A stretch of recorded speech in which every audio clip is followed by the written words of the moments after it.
Good afternoon, ladies and gentlemen, and welcome to the Sistar Mortgage USA Cricket Women's National Championship. We're streaming live here from Moosa Stadium, courtesy of our streaming sponsor, Smart Choice Houston. I'm Owen Patel as we get set to witness Match 3 here of the Sistar Mortgage USA Cricket Women's National Championship, featuring the Eastern Conference and the Western Conference. The Eastern Conference yesterday, they took a 2-up lead on the Western Conference. In the Western Conference, they're the reigning champs here. And the Western Conference are looking to rebound here. We have one match today and one match tomorrow. So this means that the Western Conference can look to even up the score and have a shared cup. One win will give the cup to the Eastern Conference. The Eastern Conference won the toss and they elected to bat first. So we'll give you the playing 11s. We'll start with the Eastern Conference. Giteka Kodali, the captain. Bhumika Badiraju, Mitali Partwardan, Lisa Ramjit, Jessica Wulantagamua, Disha Dingra, Mosha Chaudhry, Taranam Chopra, Ritu Singh, Alicia Fernando, and Holly Charles. The women missing out, Shibani Bhaskar, Aditi Chudasma, who was a player of the match in the last match, and Kasturi Vendatanam. For the Western Conference, that playing 11 reads as follows. Sindhu Sriharsha, she is the captain. Sugita Kaliyaranam. Ishani Vagela will continue to play. Anika Kolan, Sai Tanmai Ayuni, Chetna Prasad, Suhani Tadani. We want to wish her a happy birthday. She turned 16 today. Snigdha Paul, Priti Iyengar, Trisha Bhima, Usma Iftihar. That is your playing 11. Mahika Kandanala, Yashaditi Teki, and Lasya Mulupudi. Those are the women who miss out on today's match. And we'll get things going here. Again, the Eastern Conference, they win the toss. They elect to bat first. We saw the Eastern Conference win one match, batting first, and one match in which they chased down a score. And the winning runs were hit off the bat of one of the women on your screen, Disha Dingra, who is standing at the far end of the camera. As we wait to get things going, she hit a 4 and then a single to win the game yesterday for the Eastern Conference. Opening alongside her, Mitali Partwardan, the wicketkeeper batsman. Opening the bowling, it's the birthday girl herself. Again, want to wish her a happy sweet 16. Suhani Tadani. She'll get things going for the Western Conference. So get ready for delivery number 1.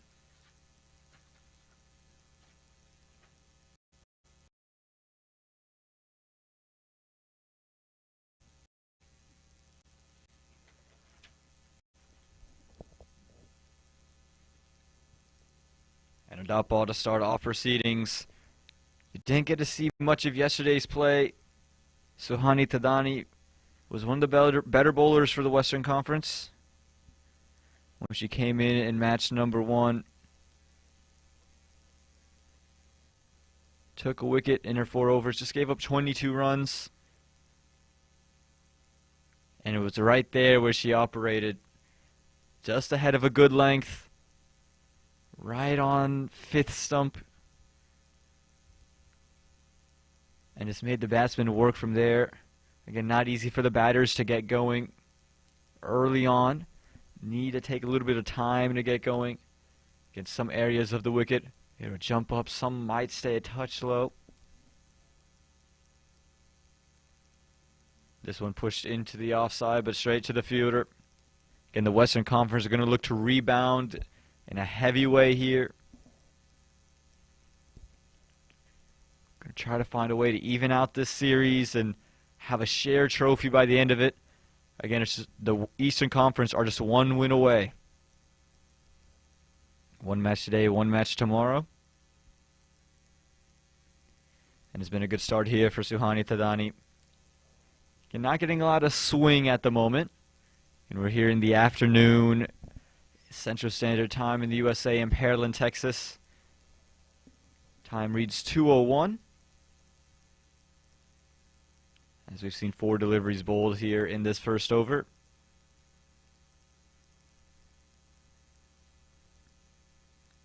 This one angled in, and again, just worked to point. It's a good start here for Sutani. You can see how consistent she is right outside that off stump. The angle back in just gets a little nip.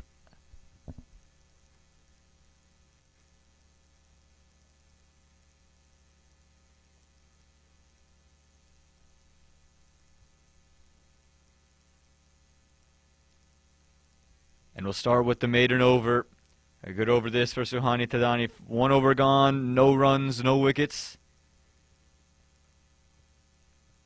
And that'll bring Matali Parthawardan on to strike. Again, Disha Dhingra, who you just saw, she's part of the under-19 team. And scored the winning runs yesterday. Came in and played a big knock. Matali Parthawardan, who's going to see her first stay at the strike. A wicketkeeper bat from North Carolina. Again, would be disappointed with herself in the way she batted in match 1. Got out for a score of just 1. Also, you would say might have been the reason that Lisa Ramjit gets run out as well.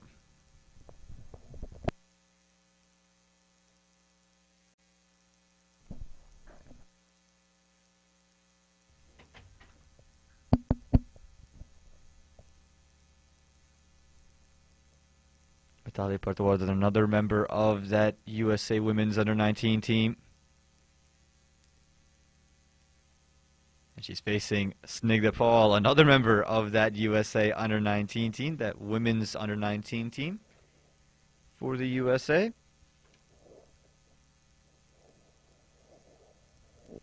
And Snigdha Paul, another one of these bowlers who gets that in nip back to the right-hander.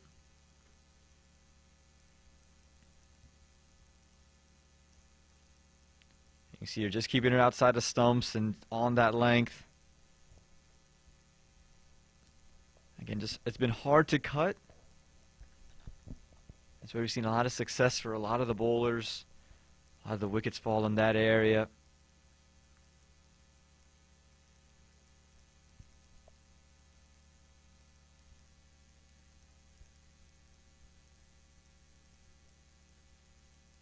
And those will be the first runs of the day for the Eastern Conference.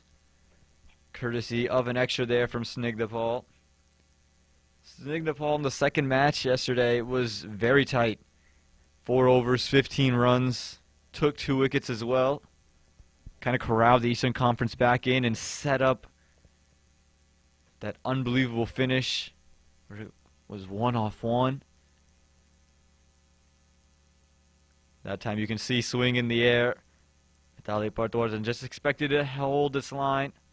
Just came back in a bit.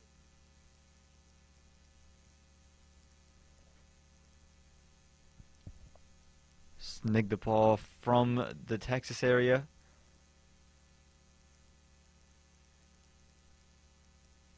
Lives in that Dallas area. We're here just 20 minutes outside of Houston.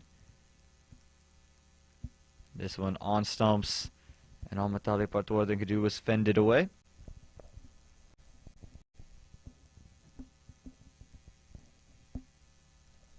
And there's no surprise how tight Snigdha Paul was yesterday, as again, you look at against the Windward Islands, you know what she was able to do, and then just a week ago here at Moosa Stadium in the regionals, took 4 wickets at a 3.72 economy. As this one's going to be the first runs off the bat. It's whiffed away through the leg side. Going to be a couple of runs. Not going to go all the way to the boundary, but they'll pick up 3 from it. That's good running from these two. Snigdha Paul just going a little too straight that time. Again, any bat would love to have a start with their pads. The ball's on their pads, just whipping it away. Going to be interested to see if they do bring in a fine leg. They had a backwards square, and that backwards square does become fine leg now. And still a slip and play here for Snigdha Paul. And this one a luscious drive. And as well stopped by the fielder inside the circle. A near run-out chance as well. Good running this, though. They go ahead and get one. And at the end of 2 overs, it's 5 without loss.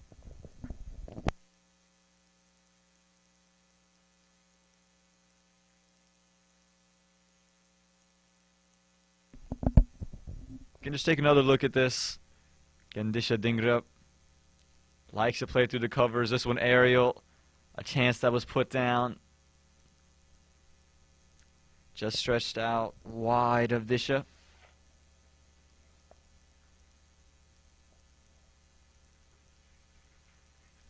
We'll see how many runs that ends up costing the Western Conference.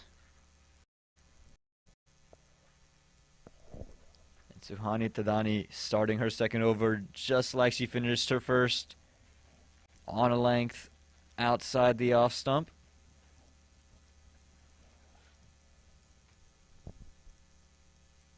Again, her 16th birthday. The woman from California. In that Bay Area she was brought up and raised. She's operating very nicely here in Texas. Again, has been very good here so far.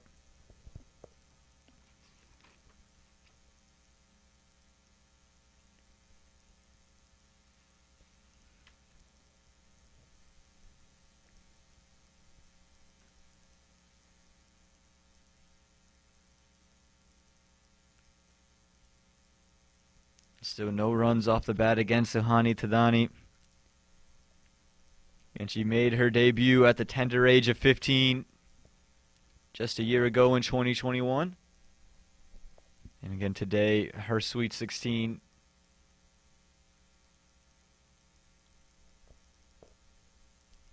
She already has 8 wickets internationally in women's T20 internationals at a 1.63 economy. Again, you can see exactly why that is, just the way she's starting off here today. Keeping things difficult for Disha Dingra, who's just trying to access the covers. Again, it's a spot of liking for her. We saw her yesterday come in towards the latter parts of the game. You're going to hit the winning runs over cover. Hit that 4 to change the game over covers.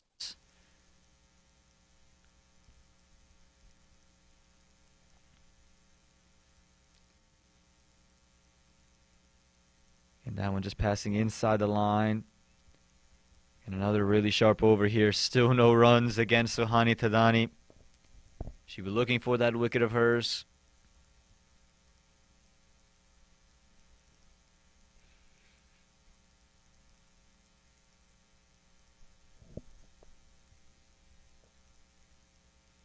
This time it's closer.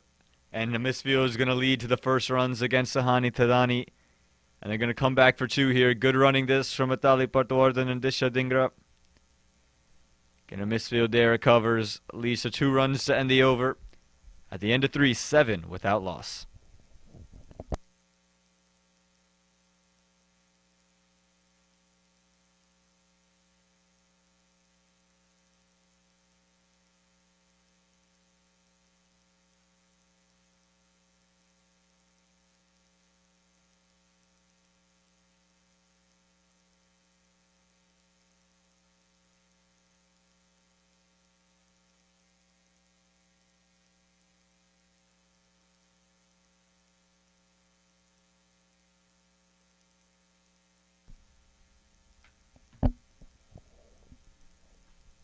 And it will be Snigdha to continue. Should be into Mitali Patwardhan. Just how she started off her first over.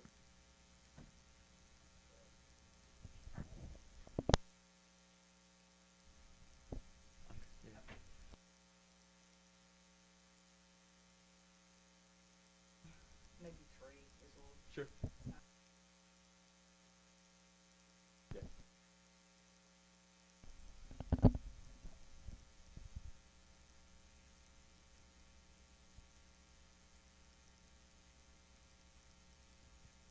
Tight start this from the Western Conference.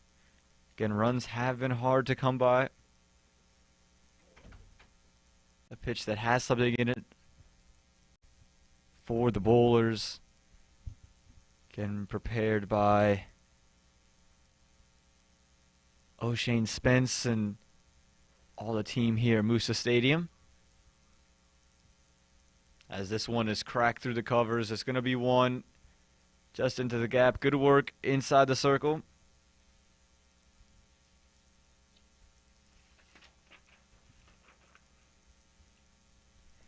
That was Chetan Prasad just cleaning up a little bit. And the important thing for the Eastern Conference, got to find a way to just keep the runs flowing. Get the singles in any way you can. This one pushed in that same cover region, but straight to the fielder. Isani Vagela this time. We'll get to see her bowl. And you can see Mitali Partwardhan just calling for some water. Again, you might be saying the game's only 4 overs old. Well, it already feels like 104 degrees. It's another hot, humid day.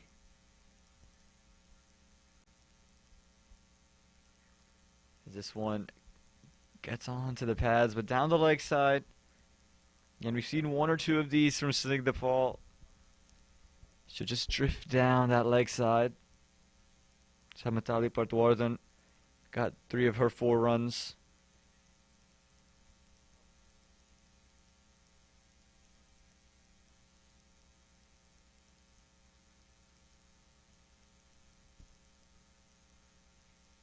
This one outside the off stump and it's worked in between backward point and third man. There's going to be 2 on offer. Good scoring shot this from Disha Dhingra.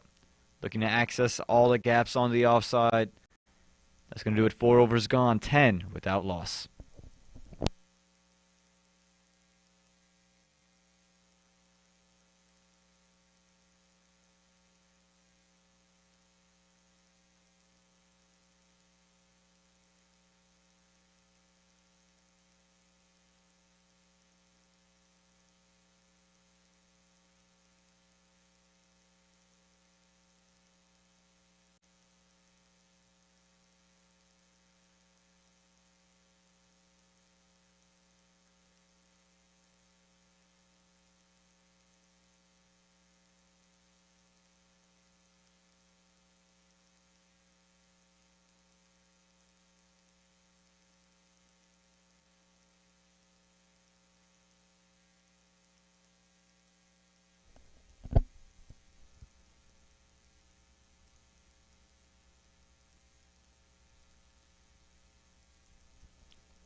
And we'll have a change of bowling here at Moosa Stadium.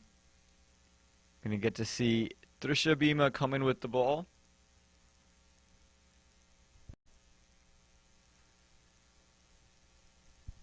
Yesterday, bowled 2 overs. Just gave up 7 runs. This one strays down the leg side. Looks like it might have come off of the bat. Just the inside edge, or maybe just the pad on the way through.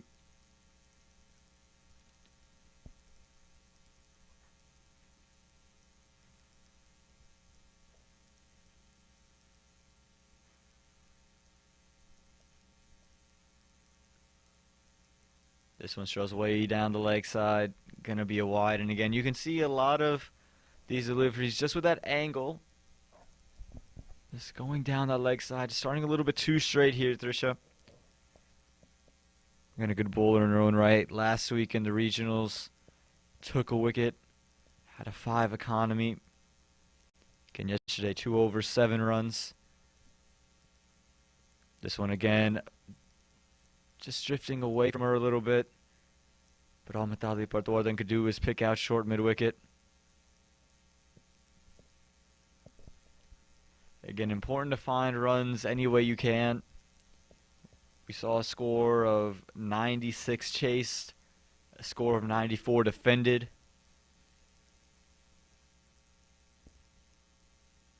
And that's a great delivery there from Trisha Bhima. That's where you're going to want to keep it. Again, that's Suhani Tadani length. What Suhani Tadani, Snigdha Paul was bowling at that area on terms of length. And again, she has a little bit more angle in. She gets a little bit more swing back in. She's just testing that off stump of whichever batter is there. This one again strays down the leg side. Sindushi Harsa, the captain for the Western side. Also the captain for the USA women's national team. A brief appeal again there, just to stifle the wide.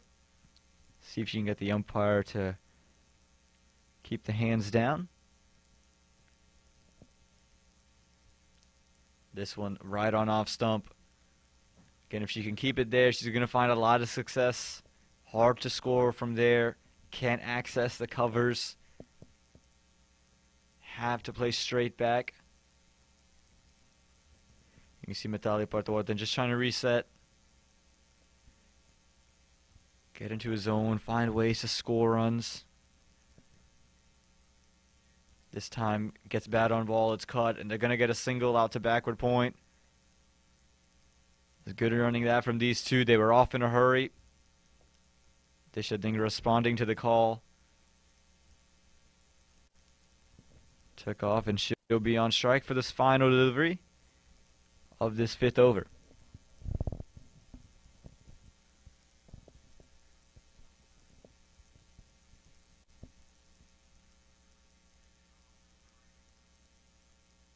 This one pushed into the leg side, but just pushed to mid-wicket. A good start here for Trisha Bhima. Just gives up 3 runs in her first over. 5 overs gone, 13 without loss.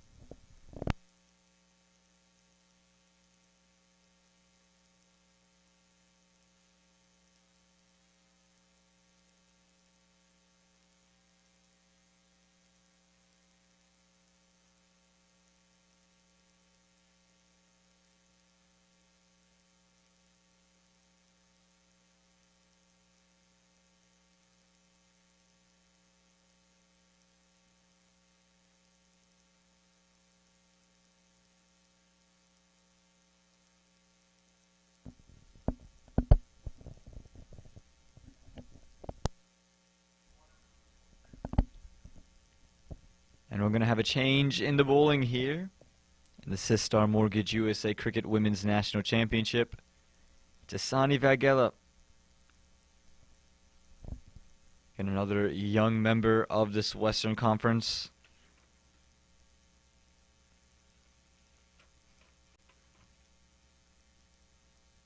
Made her debut for the U.S. Women's National Team. Again, at just 15 years of age against Brazil. Also has a brother who's made his debut for the USA, Vatsal Vaghela. And Sasani coming into bowl. And starts right on the money. And look at this quick single here.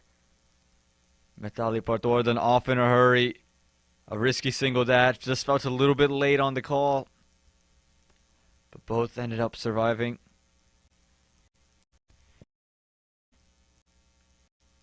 Sani Vaghela yesterday in the second match bowled 3 overs for just 15 runs. First match 3 overs for 12 runs. Had 1 wide in match number 1 and 3 in match number 2. So again, very controlled, keeps everything very tight. And you can see just gets Disha Dhingra to reach out. It's a great length that you know Disha is going to look to access the covers.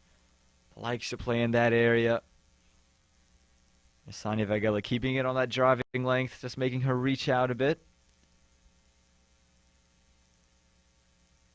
Just seeing if she can feather one back to her captain behind the stumps. This time goes straight, it's up in the air and is going to fall over the top of short mid-wicket. 4. And this one just going to middle stump. And you can see Disha Dhingra just looking to turn it into the leg side. One aerial and again just over the top of short mid-wicket.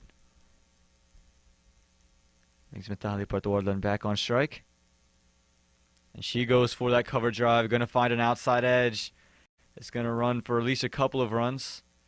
And they will do so as chase was given from third man. Also a relay coming back in.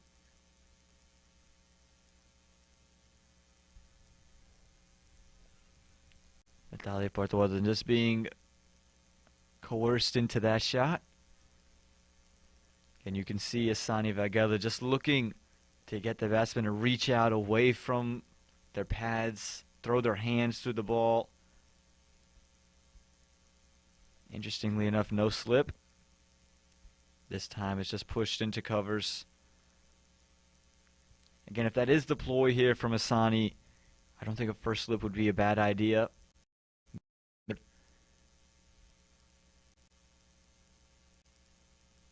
Because if you are trying to just coax the batsman to reach out, if they slash hard, it's just going to go away from the keeper. This time starts much straighter and is pushed straight back down the ground there from Mithali. Nifty footwork to keep it just to one by the fielder mid-off. And that'll do it for the 6th over. At the end of the power play, the score reads 18 without loss.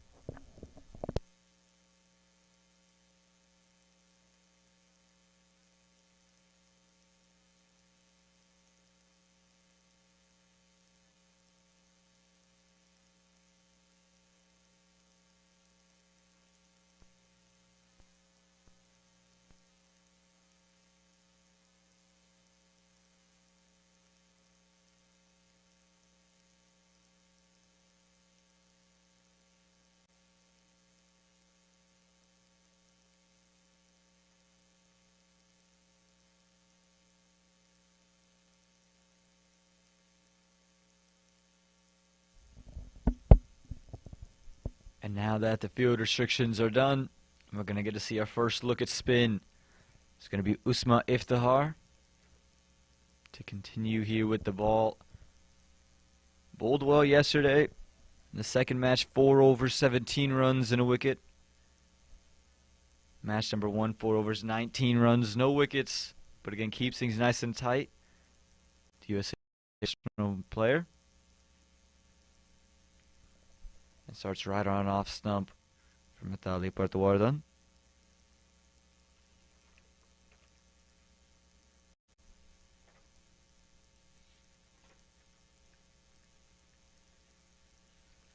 This one a little bit with on offer, and it's cut into short cover.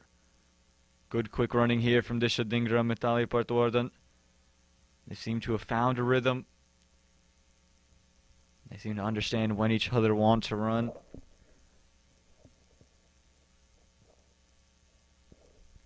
Usma Iftihar, of course, 9 international wickets.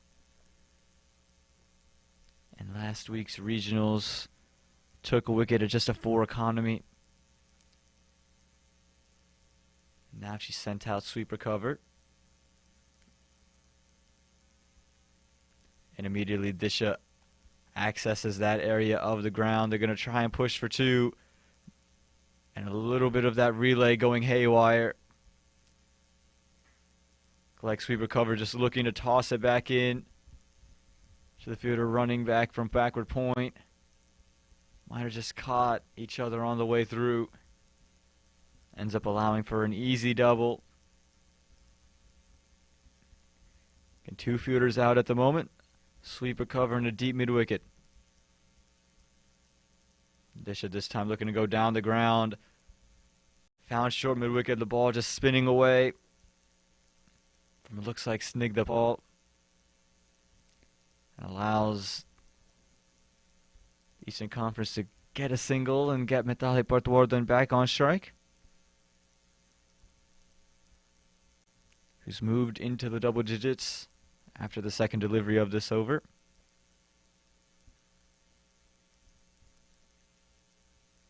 She looks to just access covers. Just couldn't quite get onto that one. Again, I think the ploy here from Usma Iftihar is just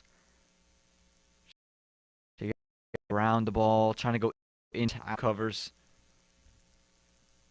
and see if they'll just open up their stumps. This one flighted up and it's pushed into the offside, but straight to short cover. No chance for a run there. That's going to do it. 7 overs gone, 22 without loss.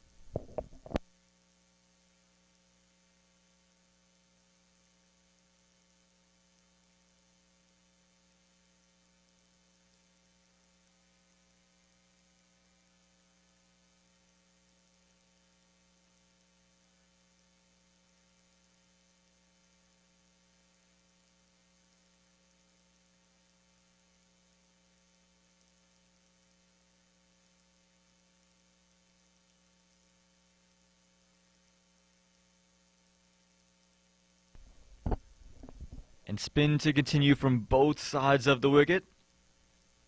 We saw from the south end of the ground that Usma Iftihar would bring her off spin. And now from the north end, looks like it's going to be Priti Iyengar. As you see, the head coach for the Eastern Conference. And the coaches for the Eastern Conference would be happy. No wickets down at this point. I think they'd just be telling their team to look to accelerate and take things another step forward. Priti Iyengar, the leg spinner, turns it in both directions. She'll be brought on. Didn't play match number 1, but in match number 2.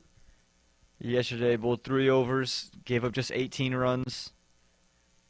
Was called in big spots and bowled her best, really, in the later stages of the game when they needed her to be at her best. And she'll get things going in this 8th over. Starts one with some width, and Disha just looking to cut this one away. Couldn't quite get bat on ball. Again, some spin and bounce on offer on this wicket. And again, compliments to the Moosa Stadium crew. And as this one's just going to get a single through the offside. The Moosa Stadium crew and the head curator, O'Shane Spence. And that whole team working very hard to keep these wickets ready for last week's regionals and this week's nationals. This one is tossed up and deemed wide there from the umpire. Just continued to move away from the right-hander.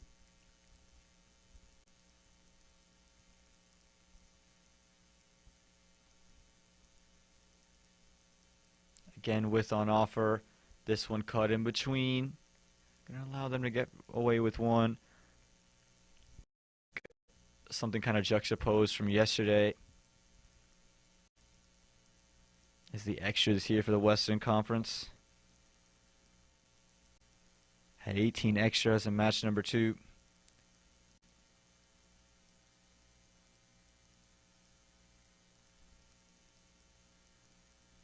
As this one's going to be pushed again into the offside.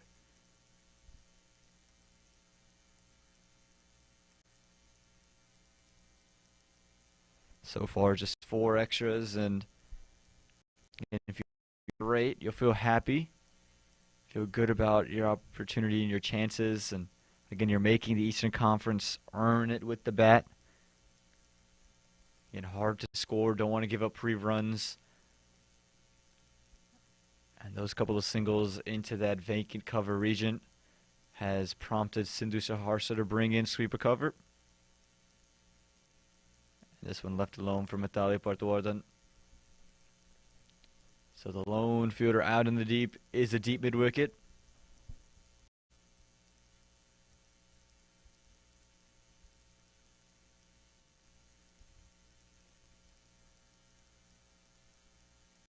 This one spins back in. It's up in the air, and it looks like it was dropped there from Priti Iyengar. The ploy worked. She had a couple spinning away. This time spinning in on Mithali Parthawardan, who it looked like was trying to cut it away. Just got too close. Again, take a look. Comes back in and reacted to it late, just trying to slice it. And it's sliced up, and it looks like it hits the hands and falls out. A good way for the Western Conference to end the over. A life given to Mithali Parthawardan. 8 overs gone, 26 without loss.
Spin to continue here in this 9th over. Moosa Iftihar. As Disha Dhingra just pushes this one into the offside. Again, an area of liking for. Likes that cover region, and again, that's what's prompted sweeper cutter to come inside the circle and dare the batters to go over the top.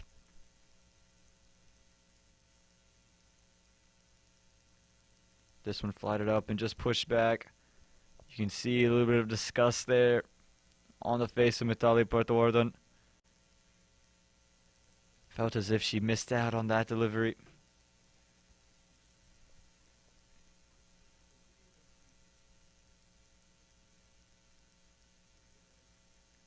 This time looking to push it into the leg side, but all she finds is that mid-wicket inside the circle.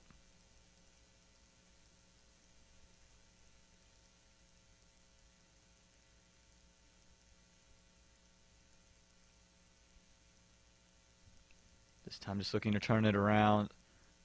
Half-hearted appeal from both Slip and Moosa Iftihar. Again, it's a good over this. Just one run coming from the first 4 deliveries. Mitali Parthawardan just really struggling to get off strike here. Struggling to find runs against Moosa Iftihar.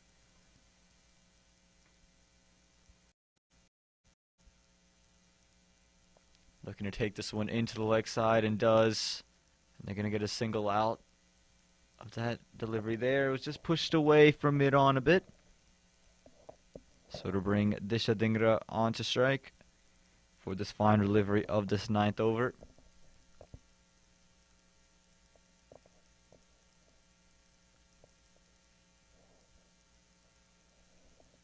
This one looking to cut. Was there an edge on it? The reaction immediately from Moosa Iftihar. Almost feels as if there was. Just went in the hands of the captain, Sindhu Sri Harsha.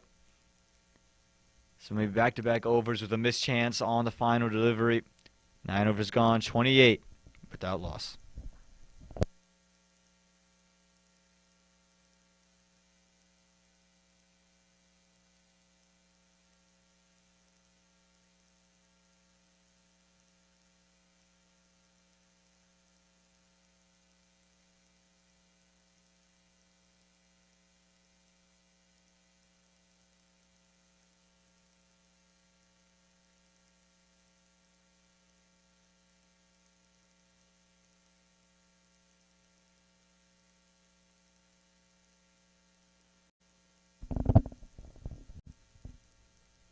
Mitali Parthawardan comes down the track there against Priti Iyengar. Gets a single and a little bit of a misfield there from Asani Fagela. Allows Disha Dhingra to come back to the non-striker's end, and they'll get 2 runs. And Mitali Parthawardan, who had just been starting to get bogged down by the spin, started to elect to use her feet. Be a little bit more aggressive. Again, use of the feet there. This time just cramped up, couldn't get it quite away.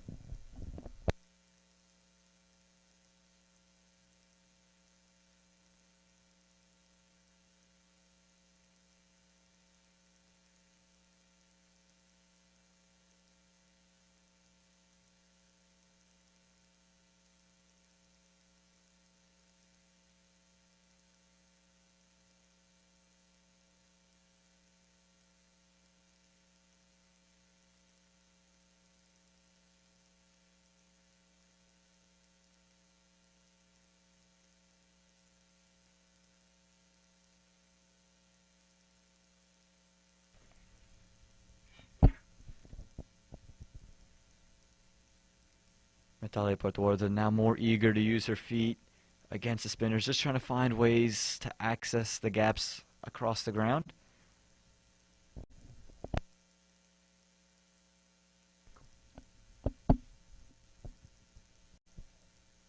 And bring Disha Dhingra onto strike for the first time here in this 10th over.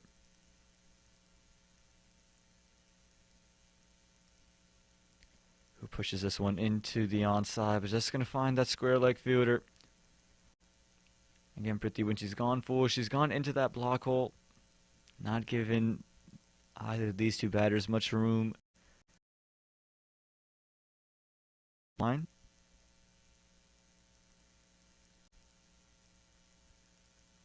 This time it's cut away through the offside. Going to find sweeper cover. And Disha interested in a second, but Matali turns it down. 10 overs gone, 32 without loss.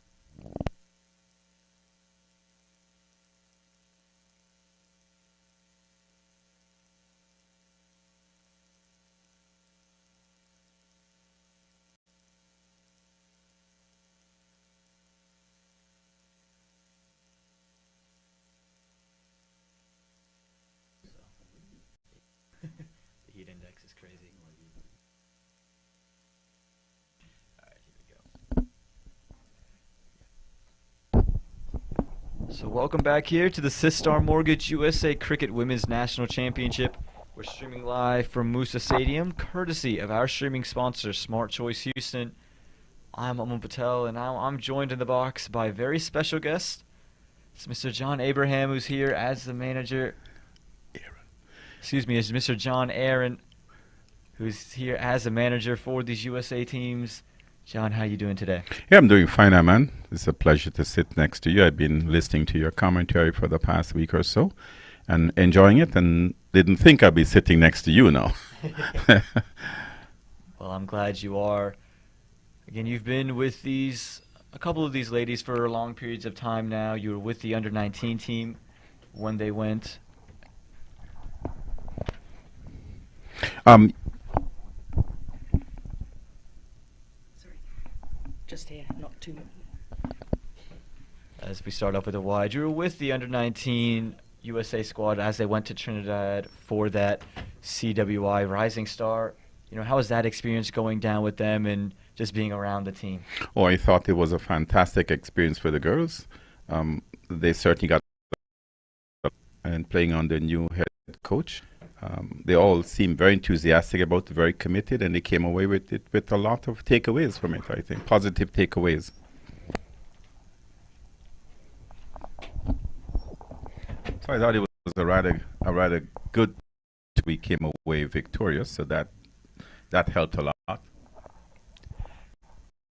think, you know, maybe to the surprise of a lot of people around the world as they come back for two here. Good running from the Eastern Conference. Again, went undefeated in that Rising Star and topped the table, took the cup. I'd say much to the chagrin of a lot of the the other teams in the Caribbean who are cricket playing territories. Didn't expect the USA to perform as well as they did, and in fact that was the sort of commentary along the entire series, how well the girls are doing.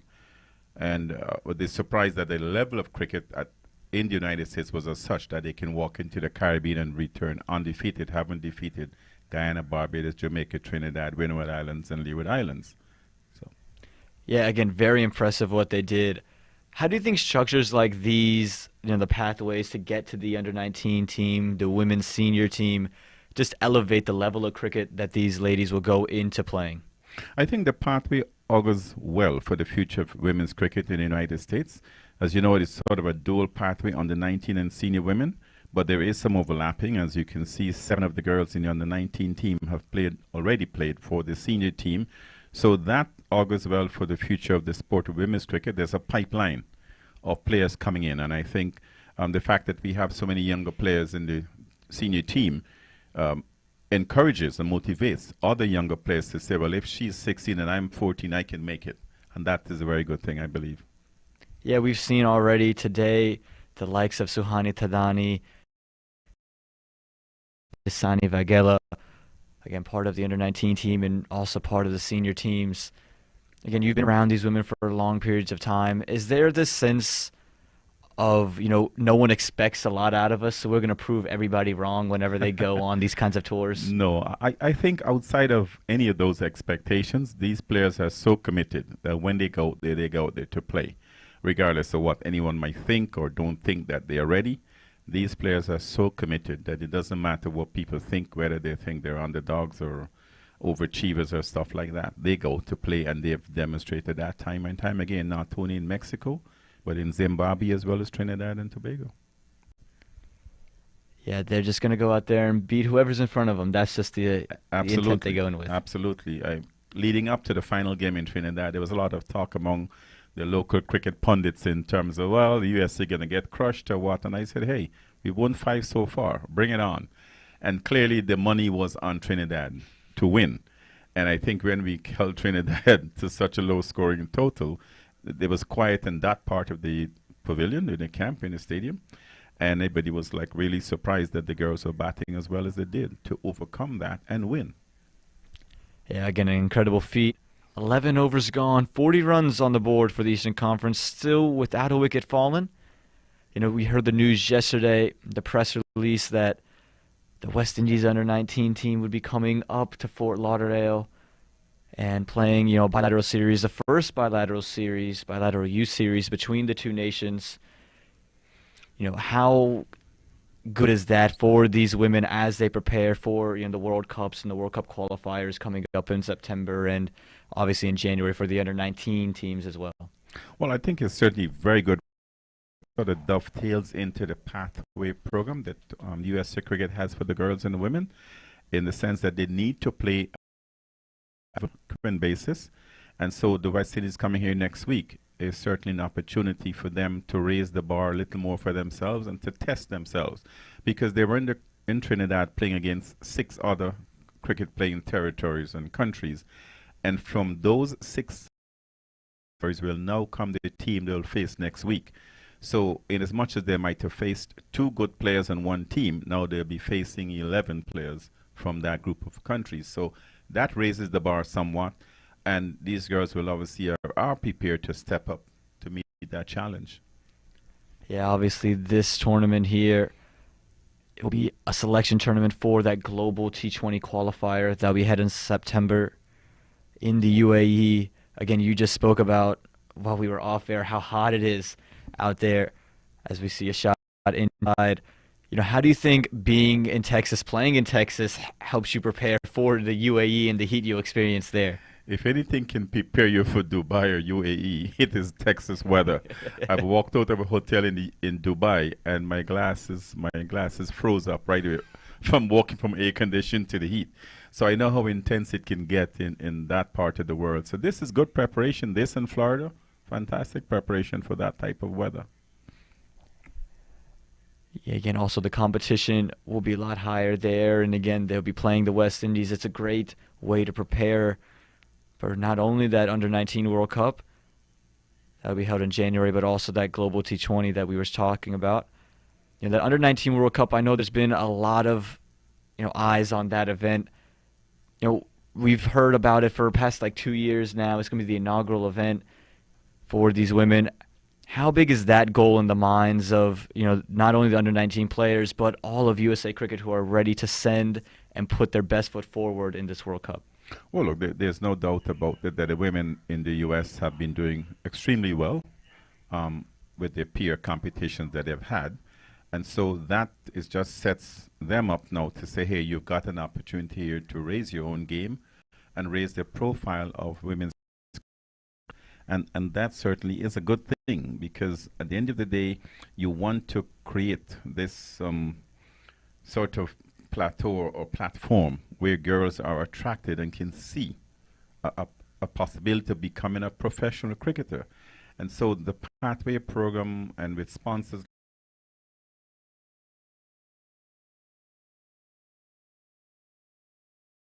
on the 19 Cricket World Cup, because we've got on the 19 program that leads the girls into the senior team, and I'm certain that way follows as well on the 19 to senior girls. As you see the runs start to flow here for the Eastern Conference, they've picked up the run rate in the previous couple of overs. You know, of course, you've been around these girls for a long period of time. What has impressed you with the growth that you've seen over 1, 2, maybe 3 years, or even just these 2 weeks here at Texas? Oh, I've seen some of these girls grow from last November to now. And that's what? Less than a year. I've seen them grow not only in their cricketing skills, but also in their personalities and their attitude in terms of how they approach the game. Because, you know, cricket is more than just holding a bat or bowling a ball. It takes a wider set of skill sets to make you a better cricketer. And I've seen a number of these girls who've actually grown within a short period of time.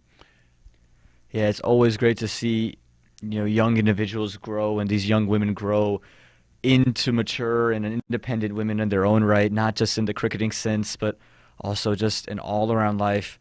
Do you get the sense that these women just have such an appreciation for the game, appreciation for each other, that that is why they're able to go to places like the Rising Star and just shock a lot of people? I think that's part of it, but also, too, you will notice that the U.S. women's team has a mixture of what we would call senior women, under 19 girls, and the experience that the senior players, like the Akshata Raos, like the Sindhu Harshas, like the Usma Iftikhars and stuff, bring to the game. It blends well. It's sort of like making a new stew, but holding some of the old stew and adding to it. And I think that helps these girls as well, because like players like Sindhu have seen some of these girls playing since they were 10 years old. Right. So they've got accustomed to them. The younger players have gotten accustomed to being on the field with the senior players. And so it's a learning process and it's accomplishment together. And that is a good chemistry, good set of ingredients for the future for the game in the United States. In addition to which, if you see girls performing at the age, like look at some of these girls being 14, 15, 16, performing so well now, if they are still here 5 years from now, they can only get better. They can only get better. And they've come along from a fantastic coaching program, and that program now continues under the new head coach, Shidnarayan Chandra Paul. So they've had a good foundation, a good basis from which to build their skill sets. And a credit to USA Cricket for having given them that opportunity to get there. I think we just lost our first wicket, Aman. Yeah, Mithali Patwardhan gets run out, trying to take a quick single through the offside. And she's going to have to go. It's 48 for 1 now. John, I appreciate the words and the time that you've given to us. I do want to ask you one final question as we see Alicia Fernando come in. How exciting is it, you mentioned it, Shivnarayan Chandrapal coming to be the coach for these USA women. How exciting is that for him to give his experience to just take this women's game to the next level? I think it's really exciting, and it's a credit to USA Cricket to have been able to, given what Coach Julia Price has accomplished with these girls in the past, and now to just add to that by bringing in someone of the stature of Shivnarayan Chandrapal, it only helps. And these girls seem to have sort of bonded already with the new coach. And so he's building upon what they already have experienced. And with his almost 30 years of experience, I am very optimistic about the future for women's cricket and the job that he's now doing, along with the other coaches and analysts and that sort of thing. And I think it's a fantastic thing. Well, 13 overs are gone. 50 runs are on the board as we just see Elisa Fernando get off the mark. And I'm going to wish well to John Aaron. Thank you so much for spending some time in the box. And I know the AC is nice, so come back in whenever you want to. I know it's hot outside. Again, appreciate your time. My pleasure, man. Thank you so much. Goodbye. Bye-bye. 13 overs gone, 50 for the loss of 1.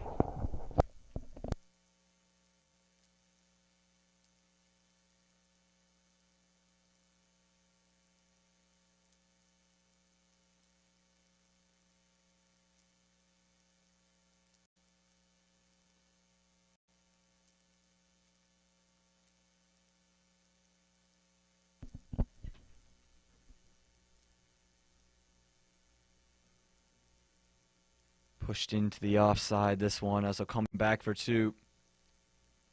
Alicia Fernando, she'll come back to the non-striker's end. And again, we just saw the wicket of Mithali Patwardhan fall on that previous over, run out by Asani Varghela. 19 from 39 she was. As Disha Dhingra puts this one straight back down the ground. Just a couple of runs there. No, just going to settle for 1. A direct throw in from the deep, so probably a good call there for Alicia Fernando. We've seen the insertion of leg spin here from the Western Conference. Sugita Chandreskar and Saya Uni. Again, Saya is really impressed. I remember yesterday, Coach Shivanarayan Chandrapal coming in the box, just talking about how much spin and bounce Ayuni is extracting off the wicket, something he hasn't seen in some time. He was really impressed with that, and she's continuing that here today. Again, look how much that's turned on Alicia Fernando. Looked like it might have pitched outside that leg stump. Just came all the way around to Alicia. Alicia Fernando plays a lot of her cricket in the D.C., Virginia, Maryland area. Wicketkeeper bat. We saw her keep wickets yesterday. And she's in at this one down spot here for the Eastern Conference. As Disha Dhingra has hit this one straight into the hands of the cover fielder. Looking to come down the track and lift it over the top. But all she could do was find the hands of that cover fielder.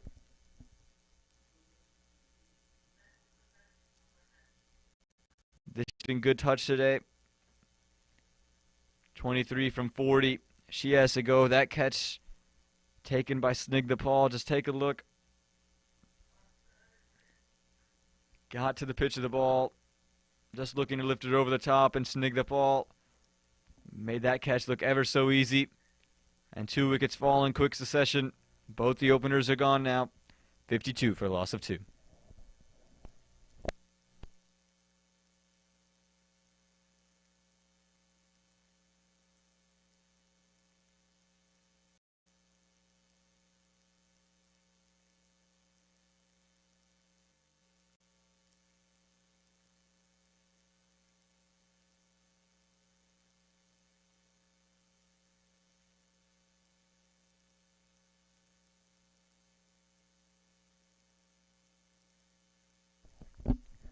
And that'll bring out into the middle Taranam Chopra. Taranam yesterday came a little bit lower down the order, but needed runs immediately, found ways to score. Got a double, then got a single that put Disha Dhingra on strike. She was 3 from 2 not out. Again, looked good. Was able to squeeze runs. And we'll see what she can do here today in the 14th over. Went to pull it, but again, that spin bounce just undoing her. You could see the early movement to try to take it and heave it into the leg side. Just that extra bit of turn. As you see, Aditi Chudasama just help warming up some of her teammates. Again, Sayuni is really impressed with the spin and bounce she's extracting off of this wicket. The first runs for Taranam Chopra. And it's been tight stuff in the field. From the Western Conference, they've been all over it.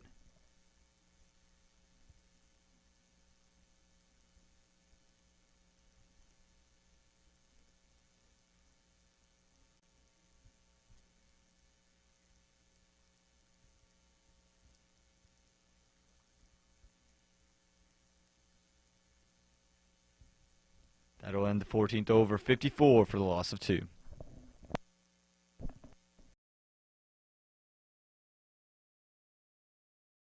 Paul, who just took the catch of Disha Dhingra, fired that one in over the top of stumps. A perfect throw that.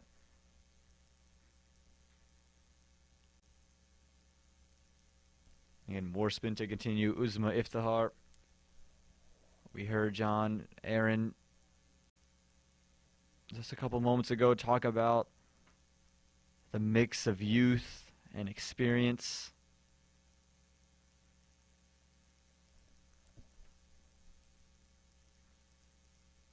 As this one's taken into the leg side from Taranam Chopra. The quick roll comes in. Again, it was a quick single this, and this is a throw from Snigdha Paul right over the top of stumps. Well in her crease though, Alicia Fernando. Got off in a hurry, and she'll be on strike facing Usma Iftihar. Again, Alicia Fernando, very an aggressive bat.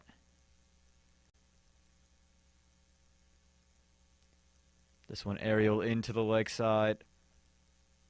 Just going to settle for one there. Again, you've seen the Eastern Conference start to open things up now. Find singles with a little bit more regularity.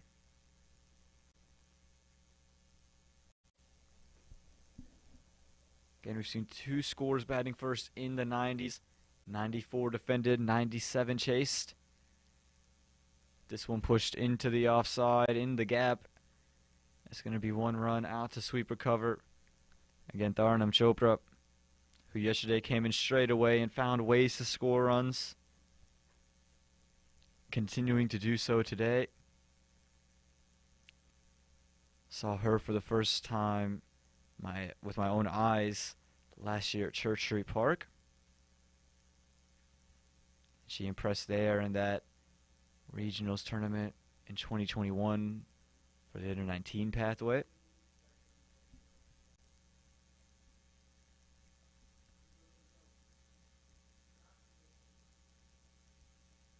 This one pushed into the offside again, into that cover gap. And a single within the over.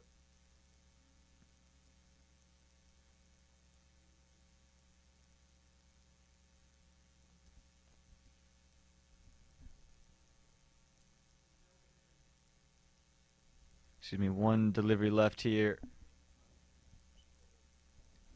in this 15th over. And just looking to cut that one away. It's going to be a dot ball. And that'll do it. 15 overs gone here in this Sistar Mortgage USA Cricket Women's National Championship.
Oh, this one here.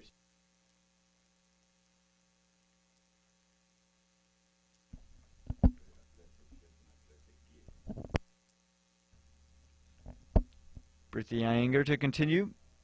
Bowling her third over here. First two just went for 8 runs. Alicia Fernando trying to go over covers, but she just fed a catch to Snigdhapal. Regulation catch there for the Dallas native. Just looking to take it over the top of that cover region, but all she could do was slice it. Take a look here. Again, Prithvi Iyengar has been hard to put away. Eastern Conference sensing they need to pick up the pace. Just slicing it straight up. And the simplest of catches for Snigdhapal. And that'll be the end of Alicia Fernando. The third wicket falls for the Eastern Conference.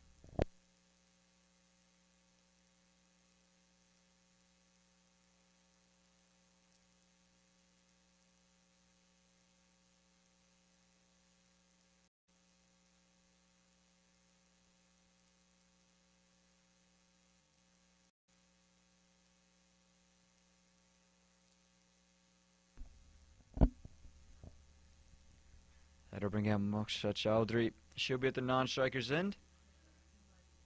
Tharnam Chopra just pushes this one down the ground. And again, she's always eager to take those singles. Looking to funnel runs wherever she can. And that'll bring Moksha Chowdhury on for the Eastern Conference.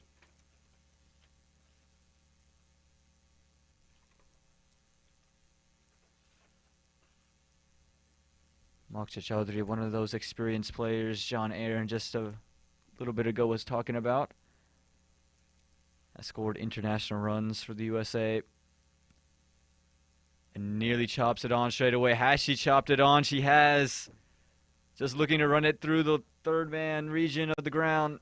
But all she could do was hit the inside edge of the bat. And it looked like it took a couple of bounces before it crashed on the stumps. The bail's fault. The umpires give it out. And a first ball duck here for Moosa Chowdhury. And Prithvi Iyengar with her second wicket. Let's take a look at this. Just comes off the inner part of that bat, and it just takes one bounce straight down, comes up, and then hits off stump. Again, this angle probably a good look at it. Again, just looking to run it through third man. A couple of bounces in front of the stumps, and ended up bouncing back on. That's the fourth wicket here for the Eastern Conference to fall, and the second wicket for Prithvi Iyengar.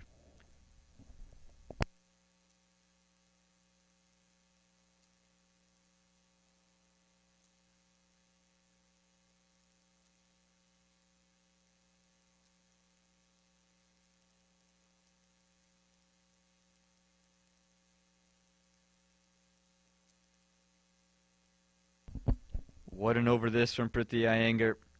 She's been all over it.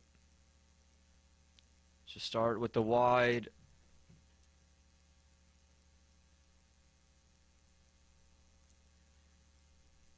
To Ritu Singh. Yesterday in that second match, didn't really find rhythm. Hit a 4 down the ground, but was dismissed 6 from 21. She'll start with the spinner. Again, Ritu Singh, another one of these aggressive bats. And pushes this one into the offside. Gonna get a single for it. Again, runs. You'll take it in any facet they can. You've just seen 2 wickets go down in this over. Moosa Chowdhury gone first delivery. Puts a lot of pressure on the rest of this batting order.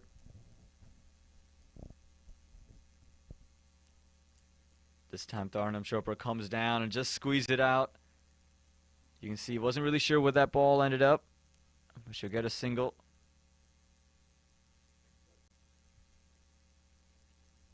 And that'll do it for the 16th over. The Eastern Conference just trying to rebuild here in the Sistar Mortgage USA Cricket Women's National Championship.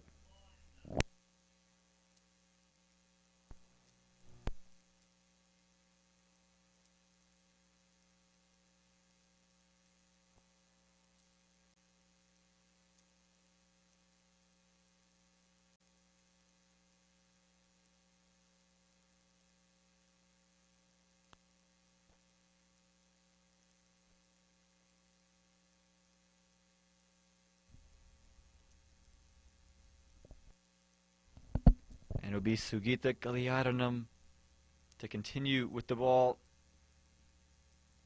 Starts off with a drag down, and it is a no ball.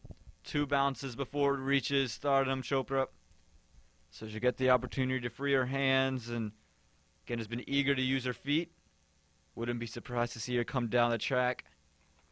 See already standing outside of her crease.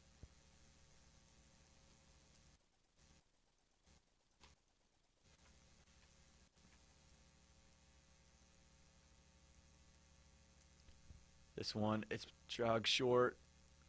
Just going to get one from it. Tharnam Chopra wasn't able to lift it over backward point. Sugita known what she can do with the bat. Again, part of that the USA Women's National Team. Just showing what she can do with the ball at the moment. Can start it off really tight.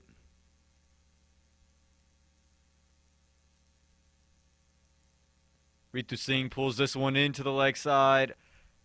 And it's going to be a couple of bounces, and it's going to go for 4.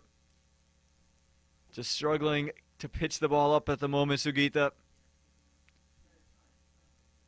If you just take a look at this, she flights it up, and again, it just kind of sat up. Ritu Singh just rocked back and takes that one over the leg side. It's going to be 4 runs.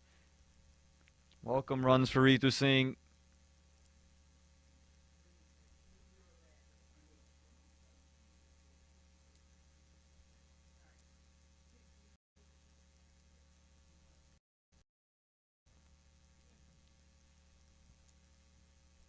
This one again flighted up and much closer to stumps.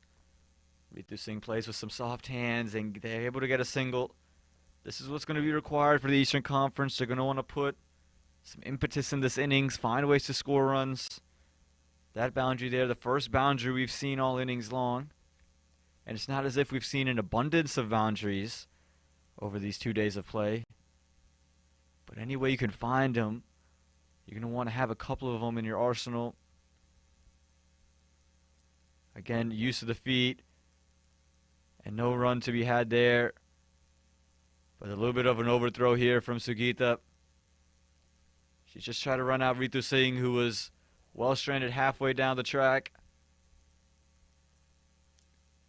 Again, you can see the displeasure from Sindhushi Harsha.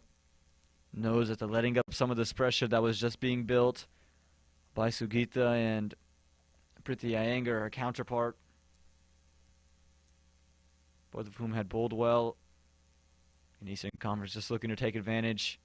This one pushed well wide. And it is going to be another no ball here.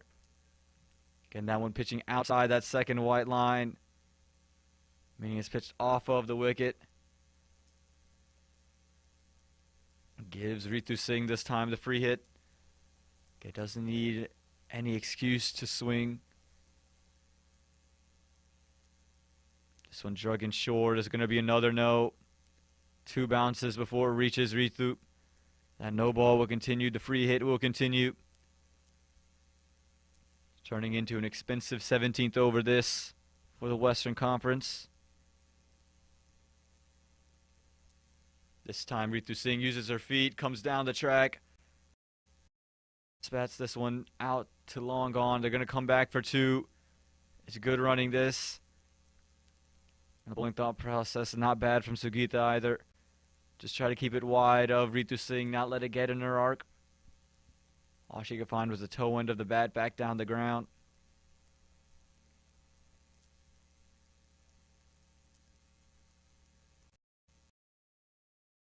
They're going to be over this. This one again drug down and not going to be a no ball. Going to be a clean delivery this. An expensive over here in the 17th. The Eastern Conference, so they're going to take it. They need the runs. We're heading into the final 3 overs here in the Sistar Mortgage USA Cricket Women's National Championship.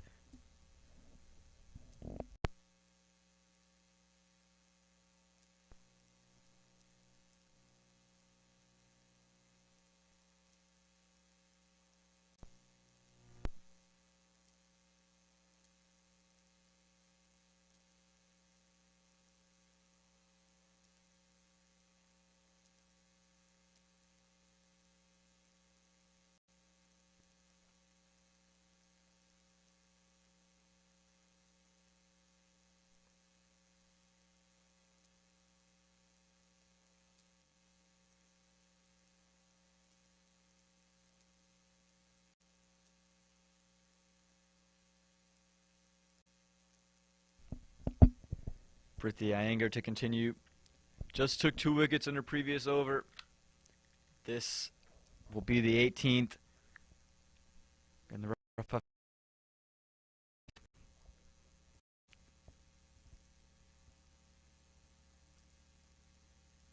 As this one is cut from Tharnam Chopra. Going to find cover.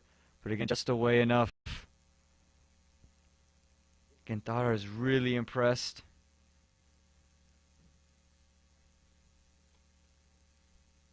She's been able to keep the flow of runs going, not get bogged down, and a couple of runs going to that cover area. And Ritu Singh being on strike has prompted a sweeper cover to come in and a deep square to go out.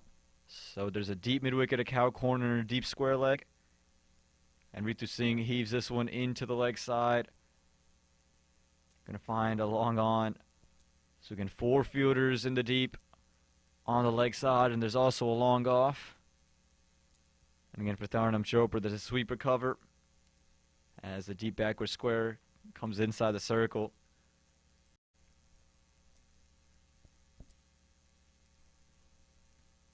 This one flighted up and is pushed straight back down the ground. Again, Tharnam Chopra understanding a role. not trying to do anything extra. Again, thought she was impressive yesterday in a pressure situation. Able to squeeze out 2 runs and then squeeze out a single to get Disha Dingra on strike. And again, so far here today, just keeping the runs flowing.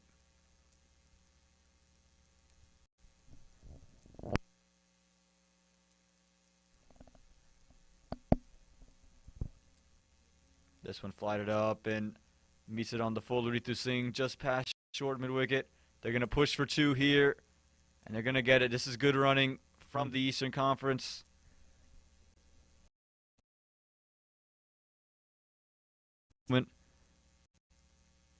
That delivery there on the full, just pushed away from short mid-wicket and outright of long on.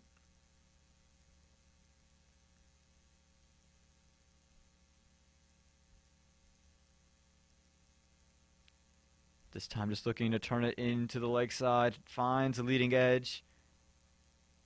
But just going to be one. Dharnam Chopra sending Ritu Singh back. So we'll have 1 delivery left in this 18th over.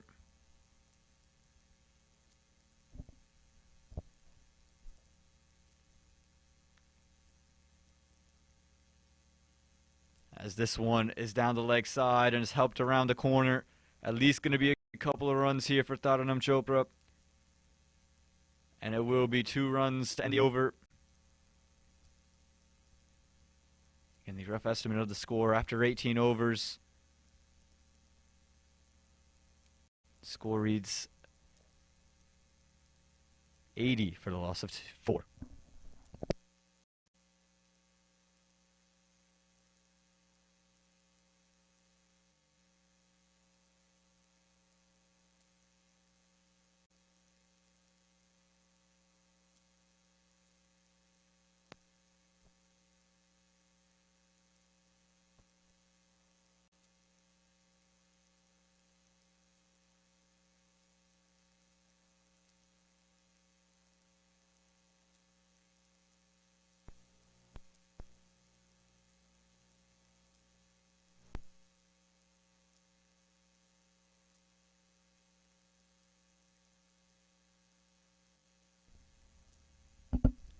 Spin to continue, this time in the form of Uzma Iftar.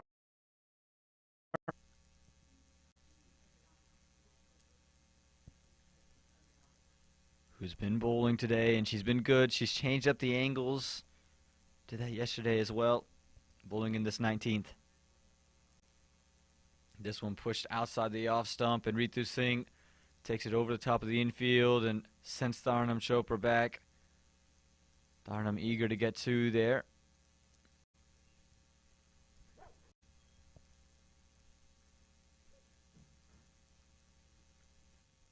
Again, the Western Conference thinking after that 4th wicket they'll be able to keep. They're below, I think 90. They were at the moment presumptive score 81. As this one's cut from Tharnam Chopra out to sweep. Just going to be 1 run there.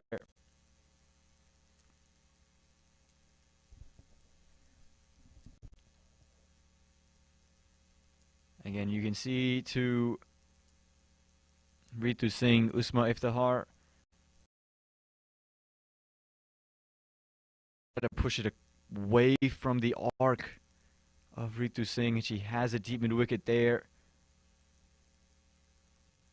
This one's met on the full and it's met through covers, but a straight to short cover, quick single. The dive comes out from Ritu Singh and she gets there. Committed to the single early. No hesitation on it either. And both of these two knowing they need to find runs in any way they can come. Seems as if they're looking for a single every delivery, no matter where it goes. Looking to cut at Tharnam, but it just goes over the top of the bat again. Usma Iftihar. Seen a lot of cricket, been around. A lot of experience. Able to get a little bit of overspin. It was a little bit too close to cut as well. This time just pushes it, but pushes it straight to short third. No chance of a run there. One delivery left in this 19th over.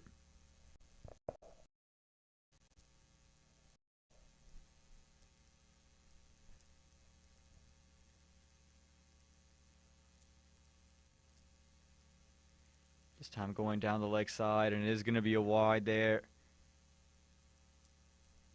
Just trying to change it up on Tharnum, try to jam.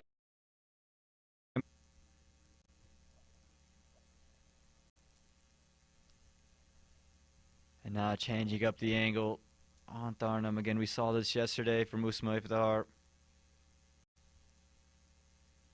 Pushed out wide and just looking to run it down to third man. Couldn't find any bat on it. And that's going to be a dot to end the over.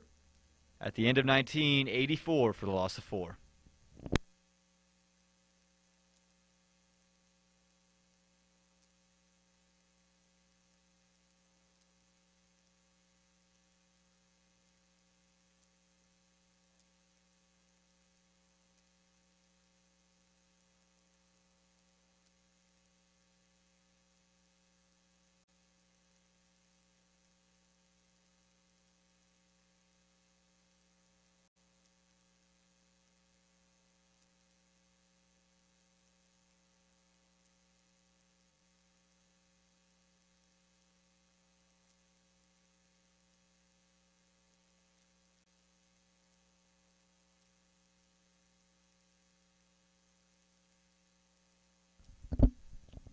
And it'll be Snigdapal to bowl this final over here of match number 3 in this first innings of the Sistar Mortgage USA Cricket Women's National Championship. Should be bowling into Ritu Singh, who just opens up middle stump. Similar dismissal. Just looking to take it over the top. Clears out her front foot. Swings all around the ball and that little angle in. Just undoes Ritu Singh, and that is going to be the 5th wicket to fall for the Eastern Conference against Snigdapal. Right on the money straight away. You can see it here, full straight. You miss, I hit. Again, Ritu Singh just clearing out that front foot. Trying to make room for herself to go down the ground. But all she could do was make room for the ball to shatter the stumps.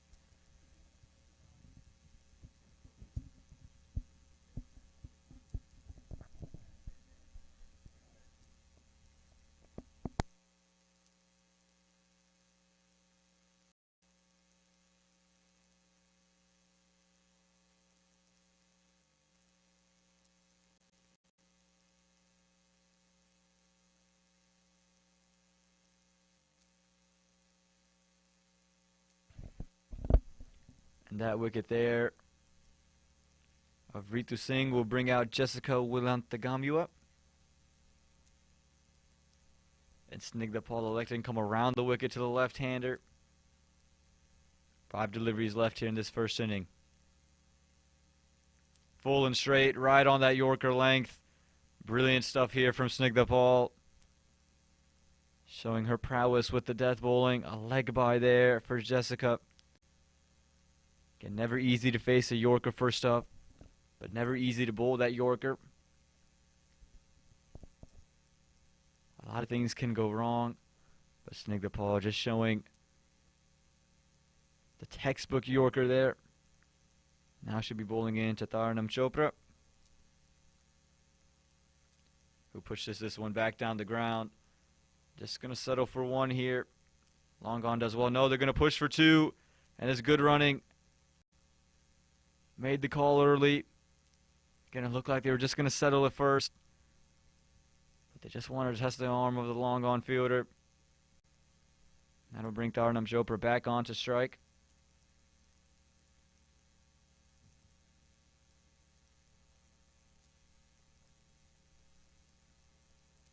This one is pushed through covers, but it's gonna find the fielder inside the circle. And good bowling this from Snigdapal. Keeping it full, keeping it straight. Bowling to her field. She's brought back the left-hander onto strike. 2 deliveries left here in this final over.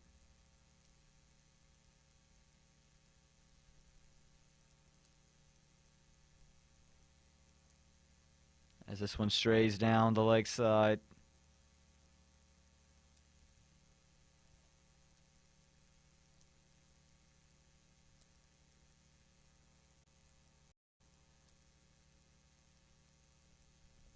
Going to be wide again. Just trying to angle it into the legs of Jessica. Is Snigdha Paul. We'll see what she does on this delivery. Full and straight again. It's chipped up into the air. Going to fall safely. And they're going to go ahead and push for 2. Again, good running. Knowing it's the final over. Knowing they need to go and run for everything.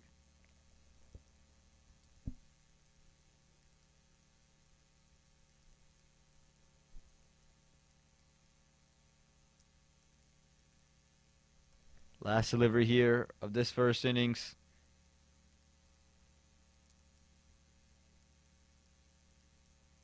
Pushed well wide and going to be a wide. And Tharnam Chopra, this is heads up running. Seeing that it's wide and knowing it's the final delivery as well.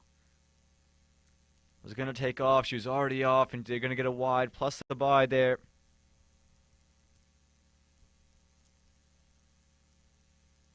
Again, you'll take runs in any facet in which they come. With Sindhu Sriharsa not keeping up to Snigdha Paul.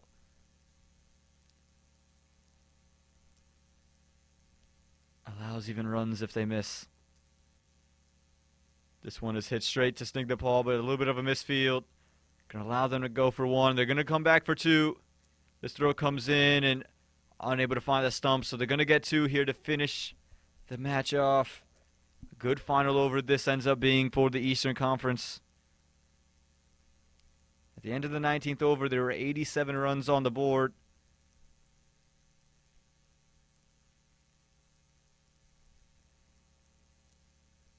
Again, a good over this for the Eastern Conference. It ends up being. They've put up a score that is defendable. Again, we were just wondering, were they going to be able to put up a big score here, score that would give you a chance? The way they started out, had 44 runs in 12 overs.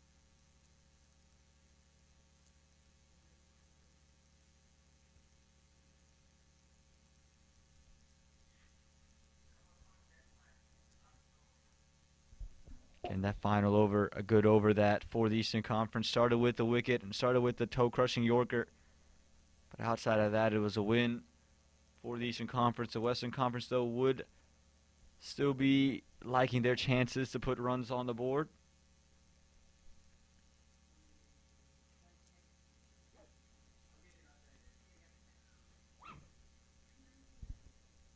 And the final score, we're just getting word, is 98 here. Again, just preemptive at the moment. We'll get confirmation as we go later. But again, 98. The biggest score we've seen here on Moosa Stadium. We'll run through the batting and bowling scorecards later in that second innings. Again, 98 is what the Eastern Conference were able to put up. The biggest score we've seen at Moosa Stadium here in this Sistar Mortgage USA Cricket Women's National Championship. We'll see if the Western Conference is able to chase it later today in the second innings.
Well, there you see it on your screen as we welcome you back to this Sistar Mortgage USA Cricket Women's National Championship.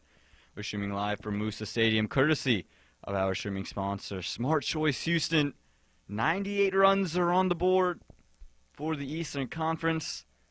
Again, if you look at the scorecard, Disha Dhingra at 25 from 41, Mithali Partwardhan 19 from 39. They had a good opening partnership. Alicia Fernando was 5 off of 7. Darnam Chopra 17 from 20, not out. Ritu Singh 14 from 13, hit a boundary as well. And Jessica Wulantagamu 2 off 2. And then with the ball, the West, they showed good promise. And we'll get to that scorecard in a bit. It's Moksha Chaudhary getting things going for the Eastern Conference. And the two bats in the middle, Snigdapal and Chetna Prasad, two very young cricketers for this USA women's side. Sahani Tadani with the ball in hand, 2 overs, had a maiden and gave up 2 runs. This is also her birthday. Happy birthday to Sahani Tadani. Indeed, a very sweet 16 for her. Snigdapal, who you just saw play that shot, 3 overs, 18 runs and a wicket to her name. Trisha Bhima, 1 over, 3 runs. Isani Vagela, 1 over, 5 runs. Usma Iftihar, 4 overs, 14 runs. Priti Iyengar, 4 overs, 20 runs, 2 wickets. Sugita Chandreskar, 3 overs, 25 runs. And Sayuni, 2 overs, 9 runs, and 1 wicket. As the first runs come on the board for the Western Conference, courtesy of an extra here from Moksha Chaudhary. Again, Moksha had a good day yesterday, primarily played in Game 1. Didn't really do much with the ball in Game 2. Wasn't part of that playing 11. But in Game 1, was impressive up top. 3 overs, 11 runs.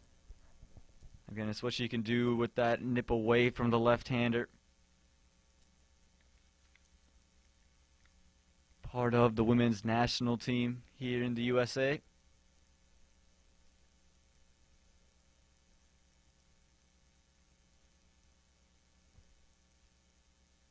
As this one's going to be wide. A little bit of a fumble there from the wicketkeeper, Mithali Partwardhan.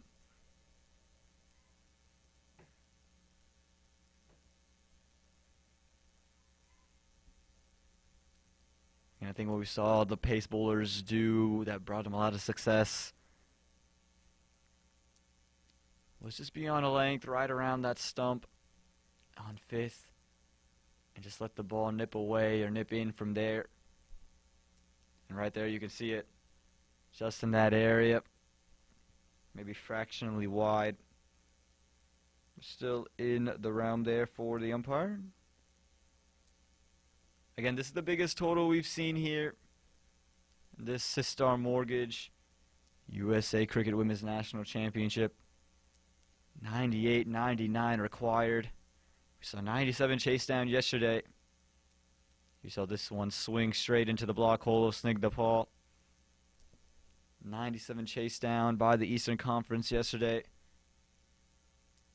Took the very final delivery. Snigdapal came into bat yesterday in the second match, but didn't get an opportunity to swing the willow around. The first match just scored 1. It's a dual sport athlete. Plays softball for high school. She's going to want to put some runs on the board. And feels as if she's missed out there.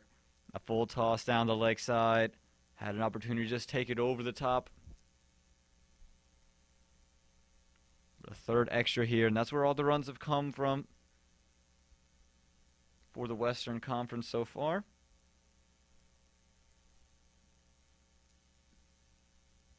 Again, 3 in this first over. We saw from the Western Conference, 4 from the first 8. As this one's right on off stump. A great way to end this first over for the Eastern Conference. 3 without loss.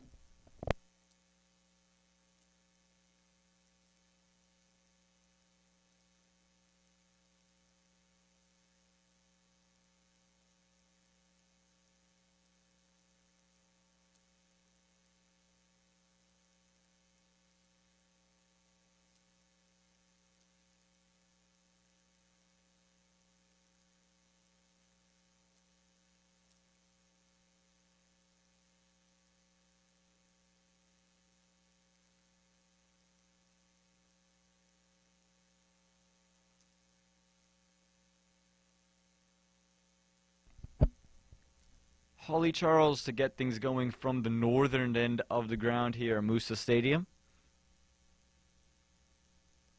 And Chetna Prasad to see her first look at the strike. Didn't play in match number 1, but in match number 2 was 24 from 38.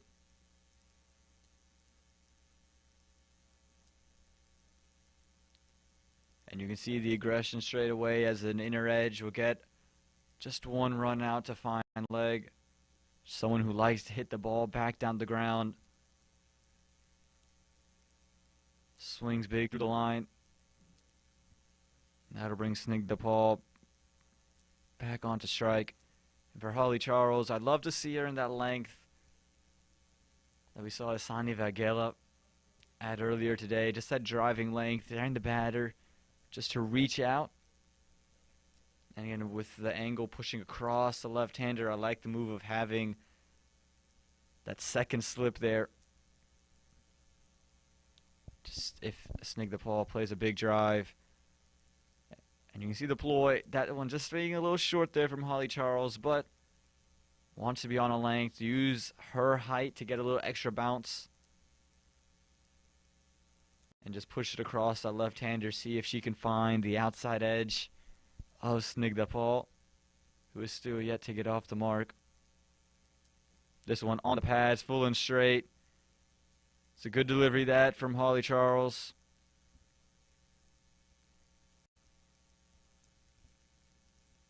And just rushed on to Snigdha Paul.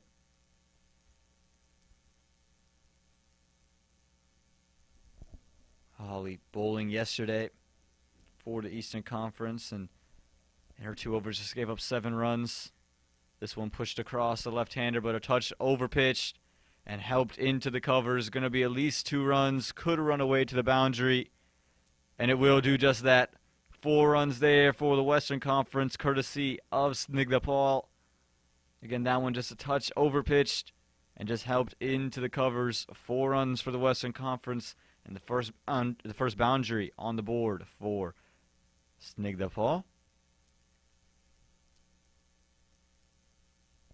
Just getting ready to say, Holly Charles and her 2 overs yesterday just gave up 7 runs. Nearly had a wicket of her own.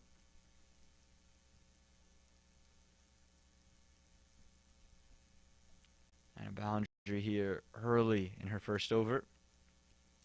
This one just pushed into the covers.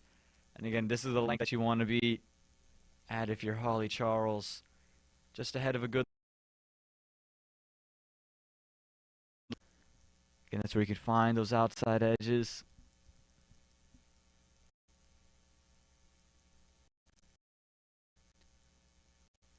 This time back of a length, but hit straight to short cover. No run on offer. The Western Conference trying to put some runs on the board, though. A 5-run over that. 2 overs gone, 8 without loss.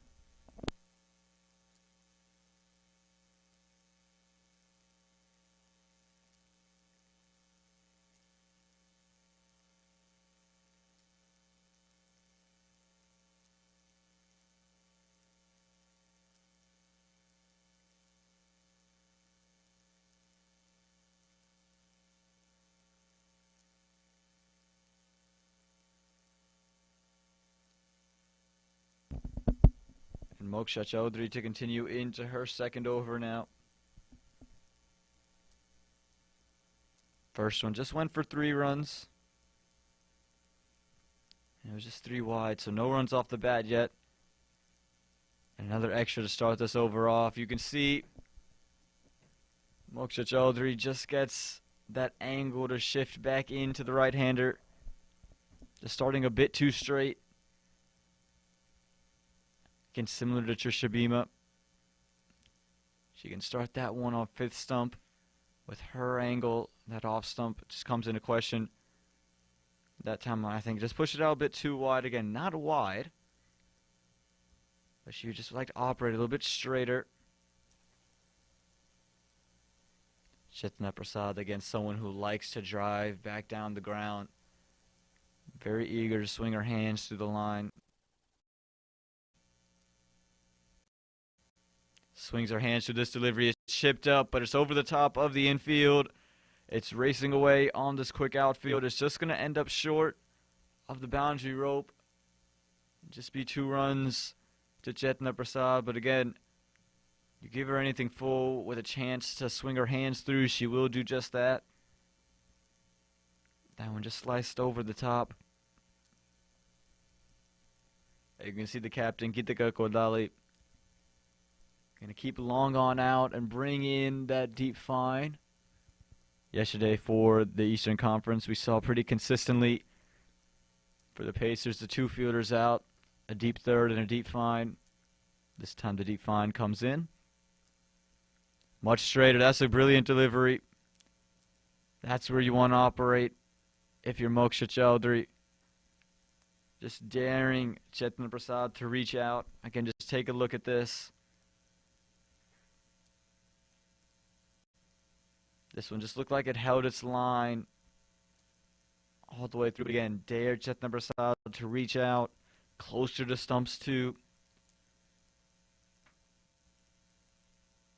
This time going to be wide, and again, just trying to show a little bit of the outswinger with the fine leg inside the ring.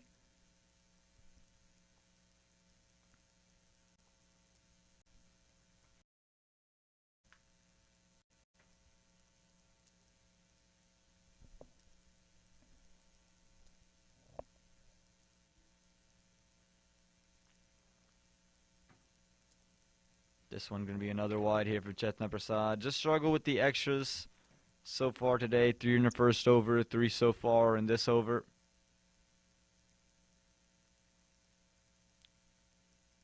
Get to go, Dali. Just trying to reassure her bowler. Just reset, refocus. Again, the Western Conference will take runs in any way they come. That one straighter and fuller. All Chetna Prasad could do was fine. Gitika Kodali at short cover. Again, 99 needed for the Western Conference to get to 2-1 in this series. Go 1 down. The Eastern Conference wins this. They've clinched the cup. This one, it's a top edge. Who's going to find it? Will it find the hands? It won't. It'll fall short of any fielder. Looked like it was Bhumika Badiraju running in from long on. Had to make some ground, just couldn't get there.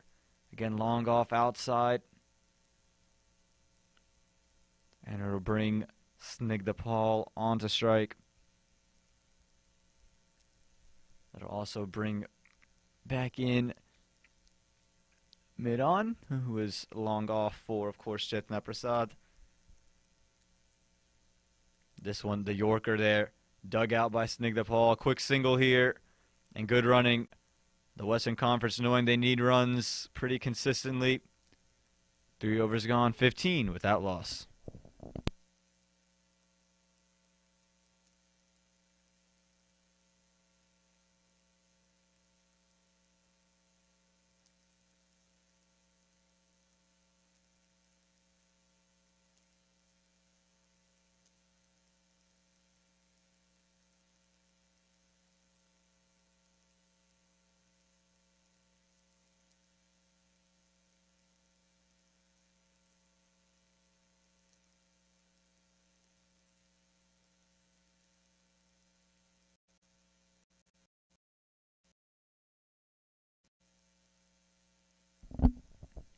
Holly Charles to come back from the north end. Bowled her second over.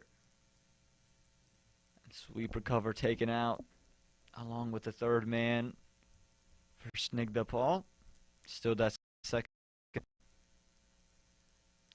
This one right over the top of off stump. This fine short cover. The captain Gitika Kodali. Again, Snigdha Paul off to a better start. And was dismissed from her 7th delivery. Just scored 1 run in her first go-around with the bat. Didn't get a chance to face the delivery in her second. Here opening the batting. Trying to make the most out of it. This one not wide enough. And going to be a run out as well. Both Chetna Prasad and Snigdha Paul. We're both ball watching. Snigdha Paul was off in a hurry, and Chetna Prasad never look at this. Both just looking at the ball. Geetika Kodali, good one-handed stop. And all she had to do was get it into the gloves of Mitali Parthawardan, and that's going to be the end of Snigdha Paul. Again, we've seen this a couple of times in mix-ups, leading to unfortunate run-outs, and this, again, another unfortunate run-out for Snigdha Paul. Starting to get into some rhythm, but as soon as she gets into it, she has to go 15 for the loss of 1 now, or the Western Conference.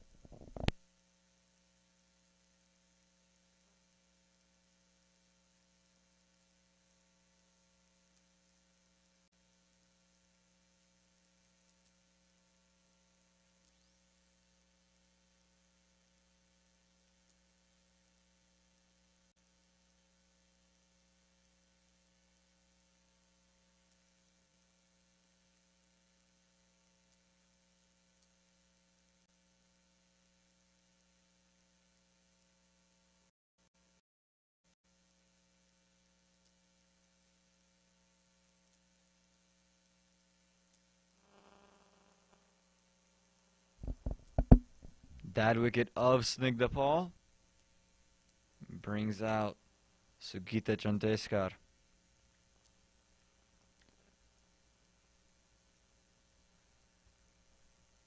Sugita, of course, bowled some leg spin today, but is more known for what she can do with the bat.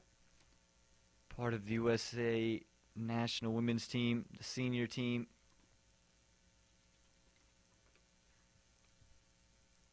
Scored 76 international runs spread across 7 innings for the USA.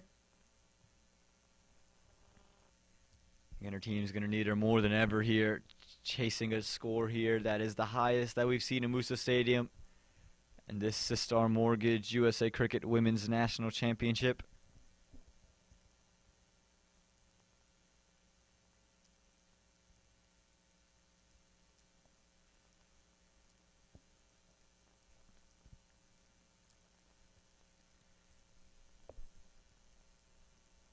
Holly Charles for the right-hander, a deep backward square and a deep third. And starts square away on that off stump. It's a good length that from Holly Charles, just on a good length. Again, from her height, it's able to extract a little bit of extra bounce. And everything angling in on stumps just makes the batsman a little bit more wary.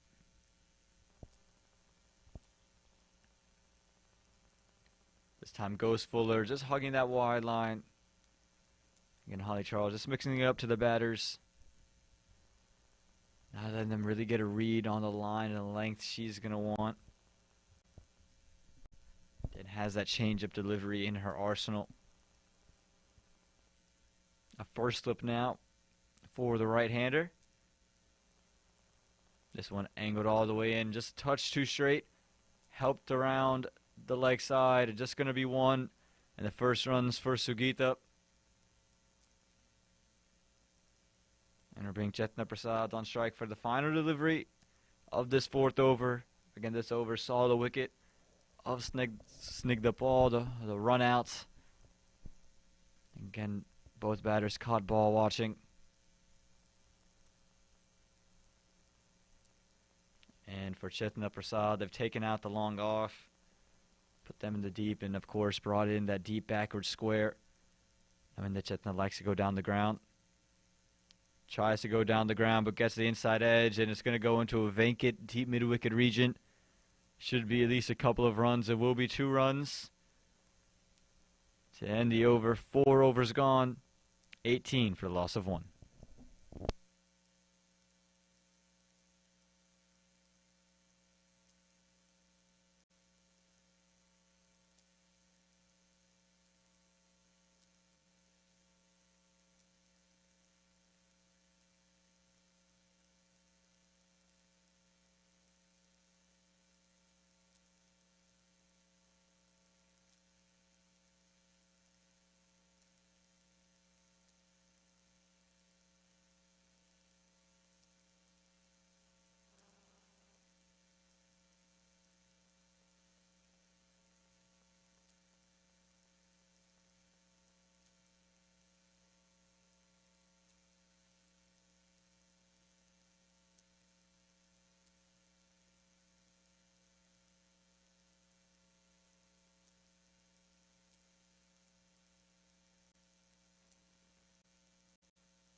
Welcome back here to the Sistar Mortgage USA Cricket Women's National Championship. We're 4 overs deep in this second innings, 18 runs on the board with a loss of 1 wicket. As we see the insertion of Jessica Willenthagamiwa. And joining me in the comm box, we have a new face as well. The USA Cricket Board member, Director of Cricket Operations. It's Mr. Richard Doan. Thanks, Aman. I mean, I'm sure a few people are going to write in now that you've said board director, because I'm not. However, I am an employee of USA Cricket. Good to be here. It's great to be back in Moosa after having about 2 weeks or 3 weeks down here a month ago with the Cricket World Cup League 2 series. Yeah, I've just had an absolute rotter there in introducing my counterpart here in the box, and I do apologize for that. And again, nearly a sensational catch taken. Again, it just feels like we were here a couple of weeks ago for the League Two, and again back here for this Sistar Mortgage USA Cricket Women's National Championship. And it's been a good showing so far. And you got to present Aditi Chudasama with Player of the Match yesterday after the second match. How impressed have you been with the way the women have just put on a performance so far today? Yeah, look, they've been great. I mean, it's good to see the enthusiasm in particular of all of the girls. I mean, that's one of the really positive things, around women's cricket in this country. There's just an enthusiasm and excitement and a real desire to do better. Yeah, again, exciting times for these women here aspiring to play for the USA women's team, whether senior level or the under-19 level. The Global T20 qualifiers coming up in September. A week from now, we'll see the USA Women's Under-19 team take on the West Indies Under-19. That was just announced yesterday in Fort Lauderdale. Again, exciting times for any of these women's cricketers to try and just make this USA team and play at a very high level. Absolutely. I mean, the Under-19s Cricket World Cup next year, the first Under-19 World Cup that's ever been played for women. So to be involved in that is just a huge bonus. And, given the number of young girls that are playing the game here and the number that we have, in this national championship and in the women's national team, these are just all experiences that are going to help them grow over time. Yeah, absolutely. Again, this pathway program, fairly new in its phase, and how exciting is it for you to see, a lot of women participating in the pathways and, again, gaining this ability to play on a national stage for the USA? Yeah, look, I mean, we've made a lot of effort. You should say that it's an award-winning program, our interregionals. Won the ICC Americas, one of the development initiatives last year, and thanks so much to Julie Abbott in particular and Jamie Lloyd, who put so much time into getting that done. And we're in the second year of that interregionals now. That led to the regionals that we've had last week here, and now onto these two teams playing in the nationals from East and West. And I think what's good to see here is there's always been an expectation that the West might win these games, but the East has done pretty well. Yeah, they're 2 up so far in this series and looking to go 3 up today. There's 4 matches to be played total, so the Western Conference would have to win both of these to get their hands back on that cup and have a shared trophy, as you see Ritu Singh being brought in to bowl. Again, a lot of these young women, especially part of the under-19 teams, have just picked up cricket maybe in the past couple of years. To see their development so quickly, how exciting is that for just the future of USA women's cricket as we talk about more girls coming through the pipeline? Well, there's a wicket right here. This one went straight through the defensive to Chetna Prasad. Ritu Singh, one of the brightest young stars in USA cricket, plays in the St. Louis, Missouri area, and she picks up wicket number 1, gets one to angle all the way back in, and that'll be the end of Chetna Prasad, the Western Conference. They're 20 for the loss of 2 now. Yeah, that was a really nice delivery. It actually drifted away a little bit from the bat, and she reached for it, and it came back through the gate. So, really, really well bowled. Yeah, again, one of the few pace bowlers you'll see bowl with the hat on. And right there, as you said, just stripped it a bit away and just nipped all the way back in. Not really much Chetna Prasad could do with that delivery. No, it was well bowled. So exactly how you'd expect. I think she's surprised by the amount that did off the pitch. But yeah, beautiful bowling, really good bowling. Yeah, and as I was saying earlier, we've seen a lot of these young women pick up cricket in the past couple of years, and to see their development has to be exciting for, again, what the future holds for USA women's cricket. I think what's interesting is the amount of what you might call natural talent that some of the younger girls show, and I think it's an interesting thing. A lot of players over the years have imitated people they've seen, and as the women's game's growing and you're seeing more international cricket and they're seeing other players from other countries and big tournaments like BBL and in the 100 and these sorts of things, they watch that and they're imitating, and I think there's a big part that's had to play in the amount of talent and the way they go about their game. They're very natural at a lot of the time, so that's a positive. Yeah, speaking of homegrown talent, Ritu Singh with the ball, Mitali Partwardhan behind the stumps, again Chetna Prasad, who was just dismissed, all born in the USA, grew up in USA academies, and picked up cricket from whether it was friends, it was siblings, maybe siblings' friends and things of that nature. And now they're here playing in the women's nationals. Again, it's just a great sight to see how the game has expanded. And it's Priti Iyengar coming into bat and nearly chops one on straight away. Again, Ritu Singh has been right on the money straight away. Yeah, look, I mean, that was almost an identical delivery to the last one. It probably didn't do quite as much off the pitch, but really well bowled to back up that great delivery.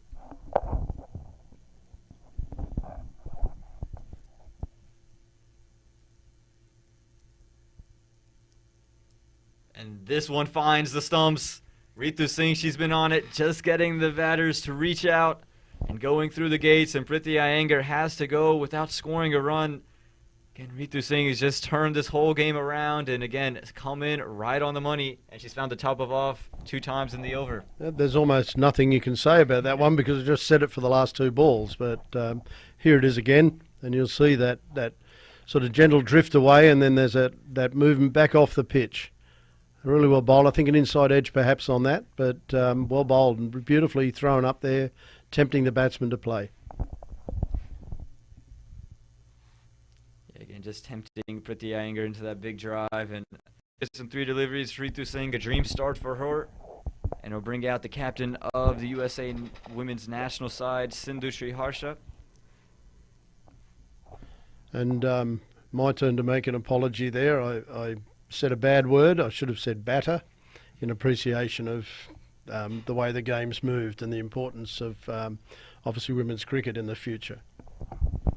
Again, a lot of nuances in the games, and again, the women's game have just taken the game to another level, you would say, again, in just all phases of it. It's great to see the expansion of it here in the USA. Still nowhere to go. Again, a good start here for Ritu Singh. Again, exciting times for USA Cricket. Just announced a zonal plan for the youth, and I'm sure many of these young women, part of the under-19 setup for the USA, will also play there and look to make their mark on it. Again, exciting times for the future of USA Cricket. Yeah, I mean, it's really important that we set up the pathways, as we were saying before. There's been a lot on our plate over the last sort of year or so. A lot of things to do, but we're very, very conscious that engaging with the community and providing cricket at that next level down in a structured fashion is a critical part of what we need to do. The community are the most important people to us at the end of the day. They'll be the fans, they're the players coming through, they're the parents who have the kids who play. It's such an important part to have that structure in early in the player's career. And that'll do it for 6 overs. The power play ends, and again, the Western Conference looked well in front, but Ritu Singh just reels things back. It's 22 for the loss of 3 after 6.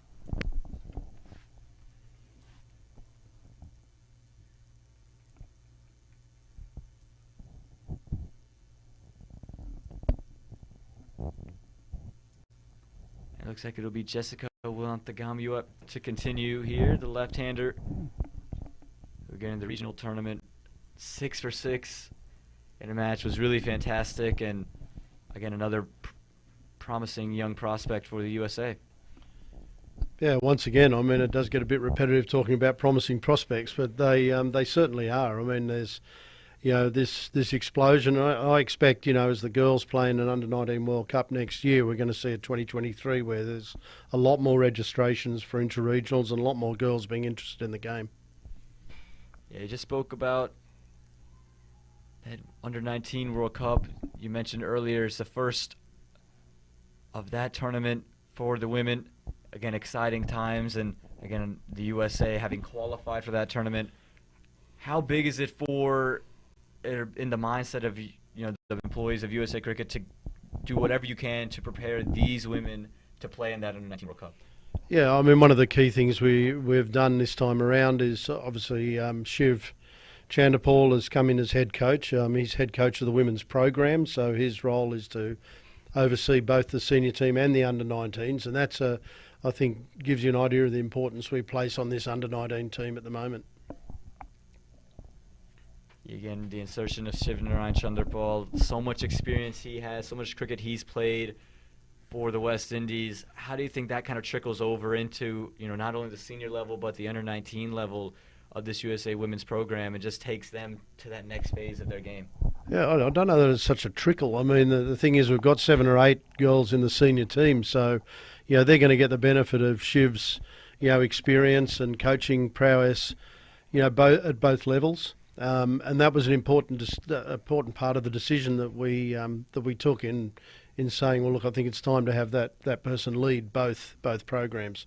There's a consistency of the way the coaching philosophy's through. There's a consistency of the messages they're getting, and a challenge is to, I think, in all honesty, talking to Shiv over the last couple of days, that we want to present this side as a physical side as well, an athletic side, because there's a huge part of that with the young girls who have that excitement and they've got pace around the field, is to keep enhancing that so that what we present is a picture of an athletic, strong, young USA cricket women's team who can take the game forward. Yeah, we heard Bert Cockley yesterday talking about his plans and what he's looking to do with all these young women and take them to the next level in terms of the physical nature of the game. I actually went in for a run on the treadmill of the hotel and saw him working with some of the players. And again, it's always good to see. You want to present that physical side, and again, as you go to a World Cup where you face the West Indies and the Indian teams who have maybe some of the most imposing female cricketers in all the world, to have that on your own side is always a big deal. Yeah, and it's one of the aspects of the program, both men's and women's, that we haven't built as much as perhaps we'd like to at this point in time, but we've got a lot of expertise around the country in areas like fielding, areas like power hitting, and for those people who might have answered that quiz, I mean, there's a guy here who's actually preparing the pitch now, so he's added another one, which is Julian Fountain. I believe you're going to hear a little bit more from him tomorrow, but been around the world of cricket and been involved in baseball, done a lot of stuff around the techniques of fielding and throwing and how to position yourselves and all the rest of it. So we need to start introducing that sort of experience into our programs and start improving not just technically, but and as we said before, in the physical part of the game. Yes, 7 overs gone now, 27 for the loss of 3 for the Western Conference as Ritu Singh comes back into the attack.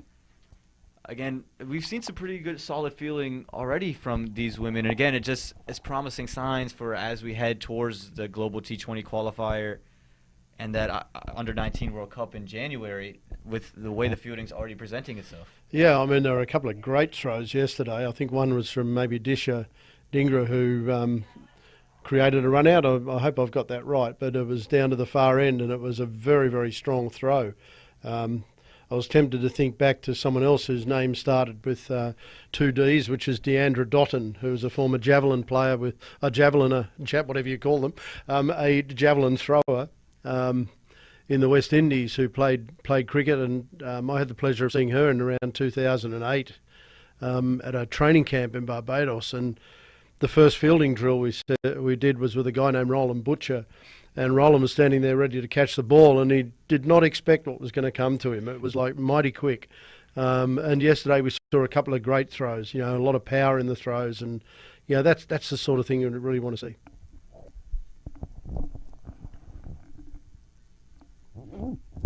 This one's worked into the leg side for a single, and then with power hitting, again, we saw a big shot from Ritu Singh into the leg side, and then Snigdha Paul, who hasn't really clicked, showed one shot through the covers today, but comes from a softball background, plays for a high school, and again, with the power that these ladies already have, it's positive signs for the USA women's team as they again continue to head towards these bigger and bigger milestones. Yeah, and I mean that's the big thing you see in the change in women's cricket. I mean, I've been around for a little bit too long maybe, but there was a time where I think the coaching around women's cricket was to do a lot with technique and being correct. And then that changed, probably going back a few years, 15 years or so, where people started to realise that the way to coach in this is to start to teach them to hit the ball, but not just to hit it, but to hit it to various locations in the outfield. So you might have a cone at deep mid off, one at deep mid on, one at cover, and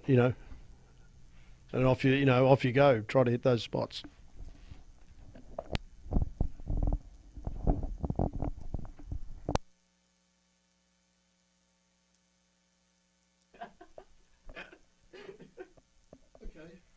All good.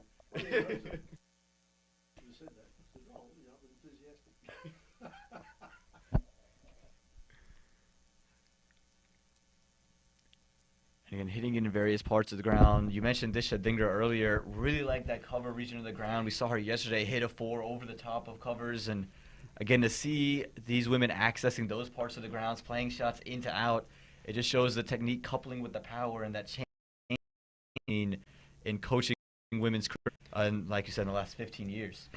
Yeah, I mean, obviously there's room to go, but as you say, hitting the ball over cover with power and in the air is not the easiest thing to do. There's a lot of players who like to play leg side, so to see them opening up those different areas of the field, particularly in terms of how the opposition are playing against you and what they understand you can do, that's a great skill to have. Yeah, absolutely, and that'll do it. 8 overs gone, 31 for the loss of 3, and I'm going to bid farewell to Mr. Richard Doan. Thank you so much for spending some time with me in the box, and don't be a stranger. You can always come back in and chat it up. Aman, it's been a pleasure, and I think we only made, 4 or 5 little errors along there, particularly the one with me trying to point the microphone at the fielding position, so thanks very much. Absolutely, always great to hear from Richard Doan. 8 overs gone, 31 for loss of 3.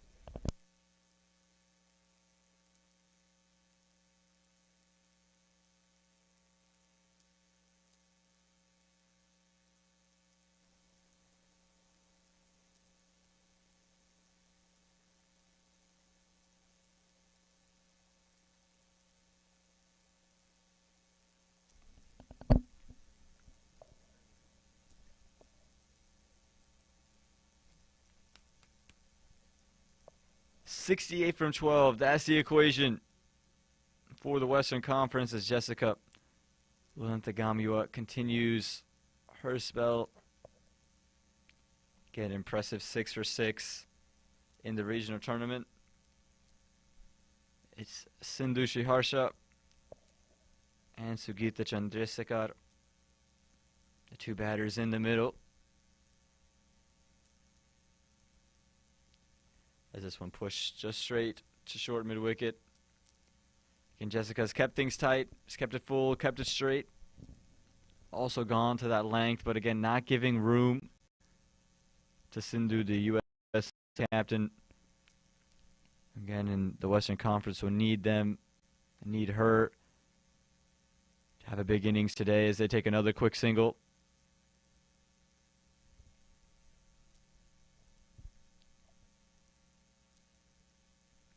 And Ritu Singh just kind of brought some life into this Eastern Conference side. Again, it was kind of evenly poised. And then she comes in, takes 2 wickets of her own after that initial run out of Snigdha Paul.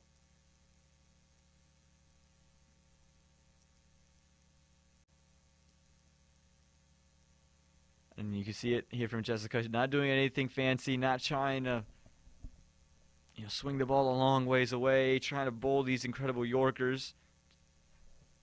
Just sticking to what has worked here at Moosa Stadium. On a length, she gets some nip in and away. Hard to put away so far. That time goes for the Yorker. Again, has mixed it up well, never allowed the batters to get settled.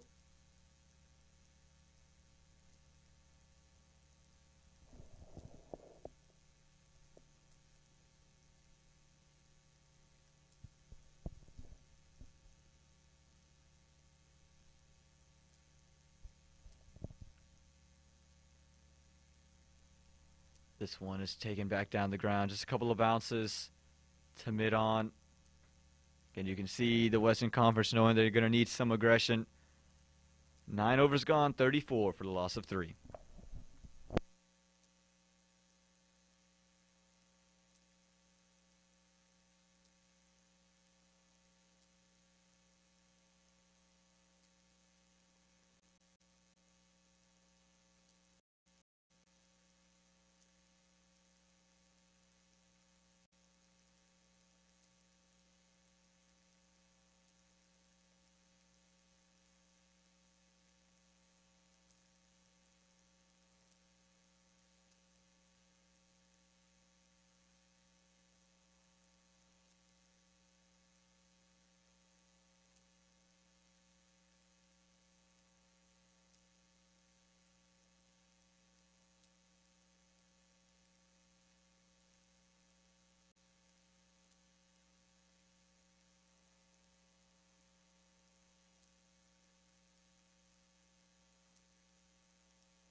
And this means spin will be brought into the attack in the form of Bhumika Badiraju. Pulling in to Sugita. This one staying low and coming well a ways in. A single to start off. Bhumika's over. Bhumika just played one match yesterday. Bowled 4 overs for 10 runs. Took 2 wickets as well. It was really sensational. And you can see there's turn on offer in this wicket.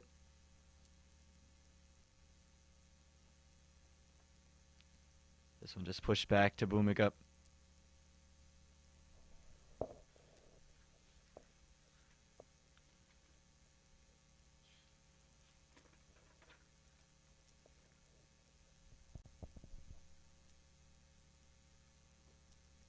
This one spun a long ways back. You can see where that one pitched. Nearly at the wide line. And you see a smile on the face of Sindhu Shiharsha.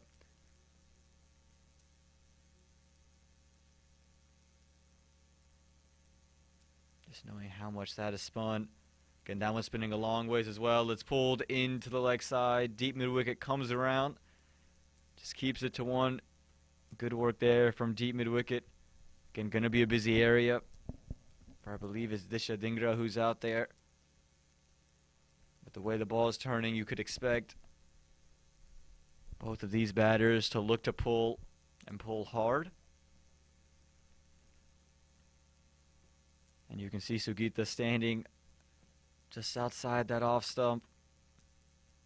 This one flattered all the way up. It's chipped up into the air. And the simplest of catches for Gita Kakodali.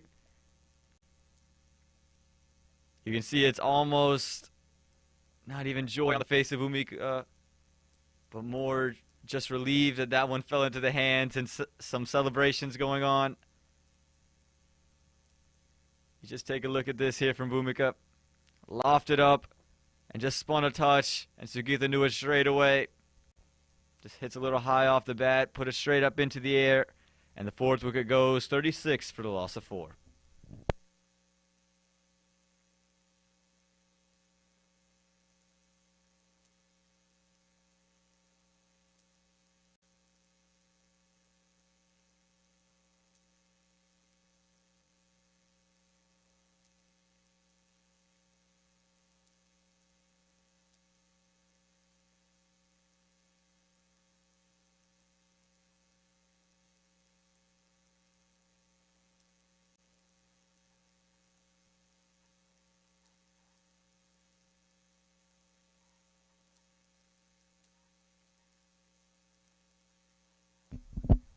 And that'll bring out Isani Vaghela.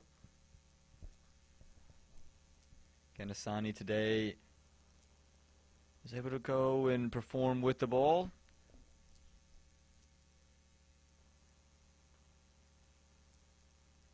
Bowling 1 over just for 5 runs in a situation now where a team needs her, as this one's pushed a short cover. A little bit of a misfield, but no run on offer.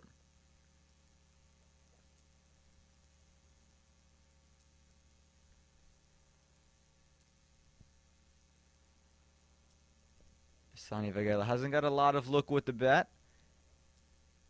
Came in the middle order in match number 1. Scored 8 off 13. And at the halfway stage of this match, the score reached 36 for the loss of 4.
And it'll be Disha Dhingra coming in the attack.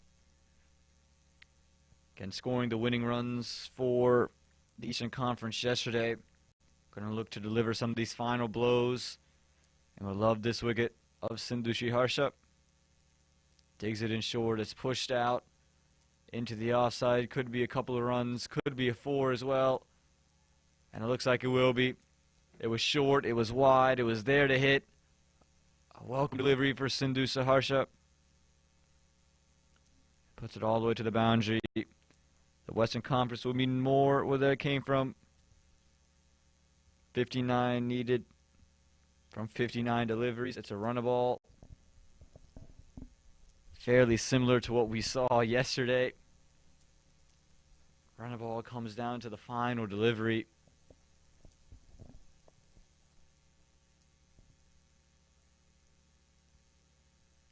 As this one is a better delivery, this from Disha. A little bit of a wayward throw there. Just gets a little bit high. But again, for Disha Dhingra, you see the angle in. When she gets it full near stumps, it's hard to put away. Thinking about what we saw earlier from Suhani Tadani, Snigdha Paul. Even Ritu Singh. Just like that. Just pushes it into coverage. Just going to be one. Again, a risky one at that. And Asani Vagela loses her bat in the wicket on the way through.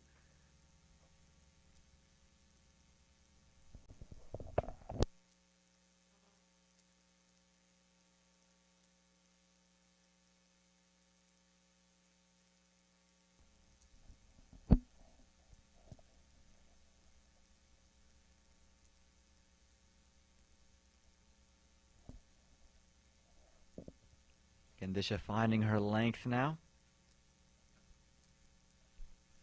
And did in her first 2 matches dig the delivery short. This one goes very full, right on that Yorker length. And again, she's made it a point of emphasis today to get much fuller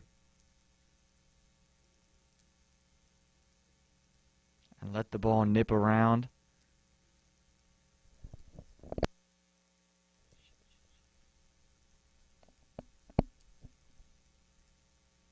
As this one is pushed brilliantly through covers. That's a good shot there from Ishani Vagela. It's just going to cross that boundary rope. Again, had been bowling full here. This time gets on the bat of Asani Vagela. A little bit of width on offer. And she pushes this through extra cover. It's a brilliant shot, the extra cover drive. And 2 boundaries in the over now. This time off the bat of Asani Vagela. Getting in on the action.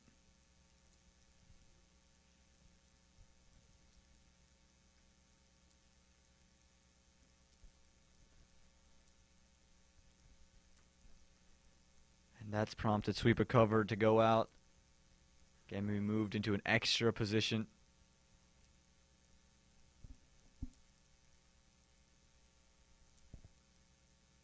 This time it's dug in short, it's pulled. Going to find Ritu Singh there, short mid-wicket.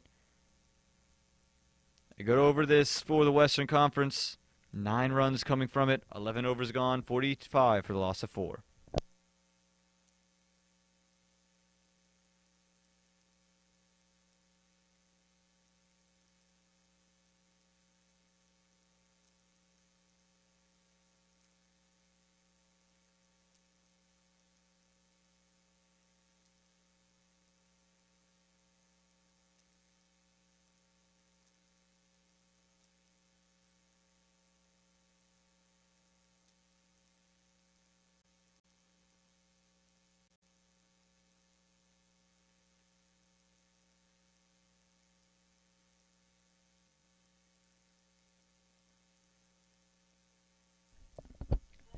Bhumika Badiraju.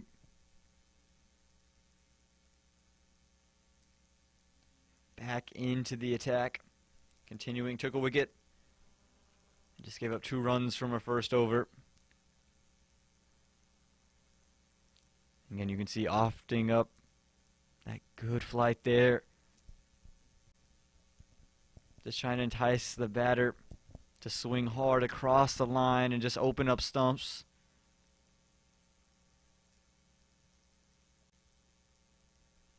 Sindhu Shaharsa there, just playing with the straight bat. Again, important to hold your shape, especially against a bowler who's just going to opt you and try to get you to sweep. This one is cut through the offside, but going to be straight to cover. And again, quick running here from the Western Conference. Asani Vagela getting 2 strikers in safely.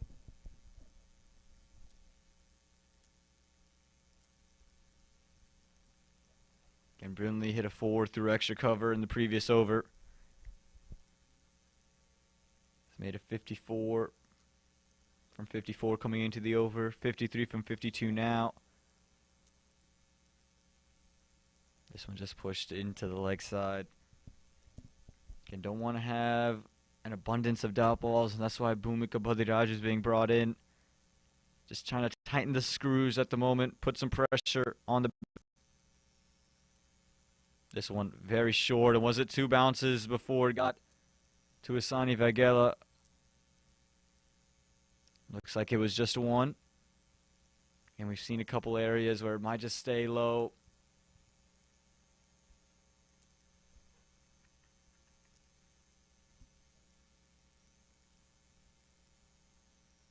This one flighted up again and just worked into the offside. This time not interested in that quick single.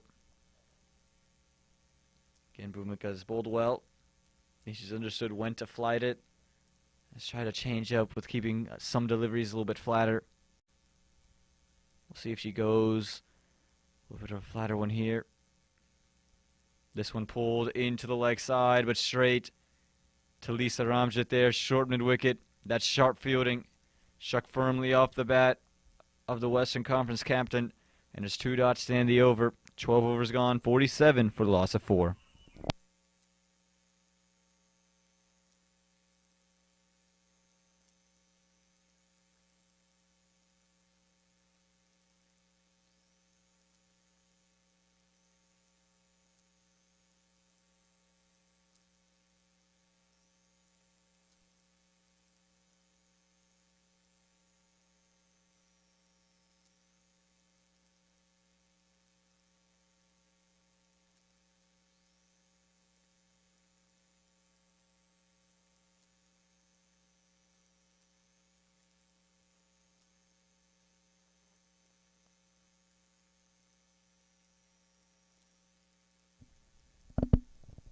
12 overs gone, 47 runs on the board.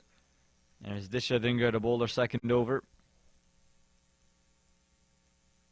As this one's going to find a little outer part of the bat as it's run down to third man.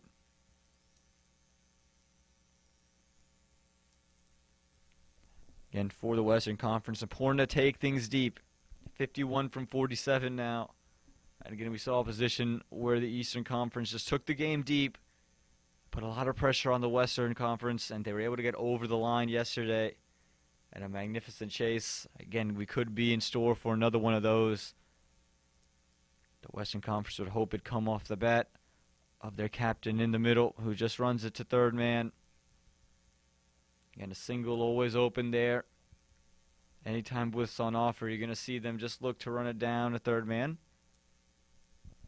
with a deep extra cover and a long on along with that third man out in the deep. And if they get width, they're just going to try to run it to third. Gets width, tries to lift it over the top of cover and does, and it's away from the wide mid-off fielder as well. That one's running towards the boundary, not going to quite get there. But they get a couple of runs. It's a good shot, that, from Isani Vagela. Again, we've seen her play through covers already today. That time just lifts it over the top of the short cover fielder, away from the mid-off. Gets it to be 2 runs down the ground, an important 2 runs. This one right on middle stump is tucked into the leg side, but straight to short mid-wicket. Good change up here from Disha Dhingra. Understanding that Vagela is liking the width, is looking to play over covers, much like herself.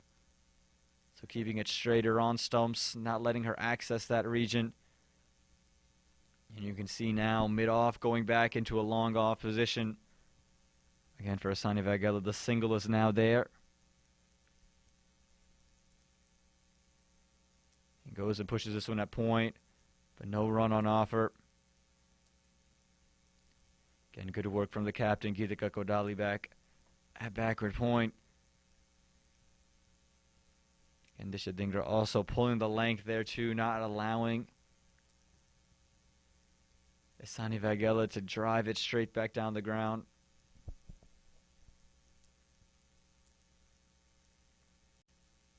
This time it's a beautiful shot over cover. Hasn't quite got all of it, but it is going to be a couple of more runs. Again, it's an area of strength there for Isani Vagela. Just look to take that one over the top of a conventional cover. Sliced it just a bit. Got over the infield, a couple of bounces. Ends up being 2 more. And at the end of 13, 53 for the loss of 4.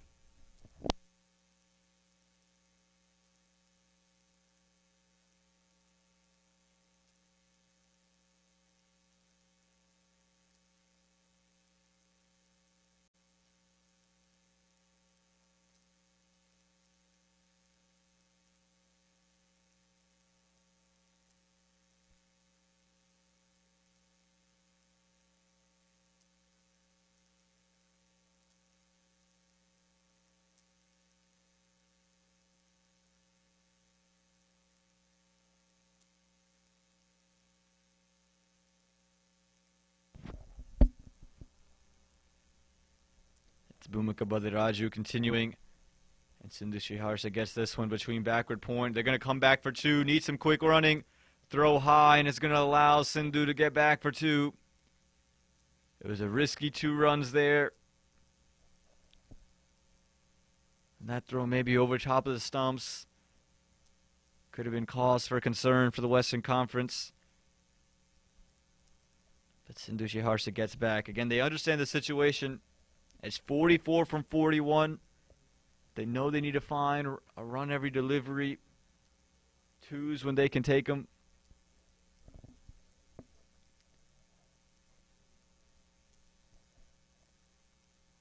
This one's pulled into the leg side, away from mid-wicket. Going to be at least 2 more runs. This is good batting from the USA national captain. Again, just accessing the scoring areas of the ground.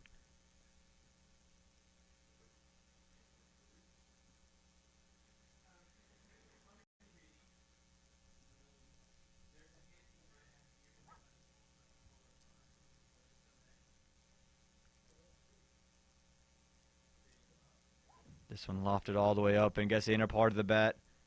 Again, Bhumika's been getting good spin. That one just turning on Sindushi Harsha.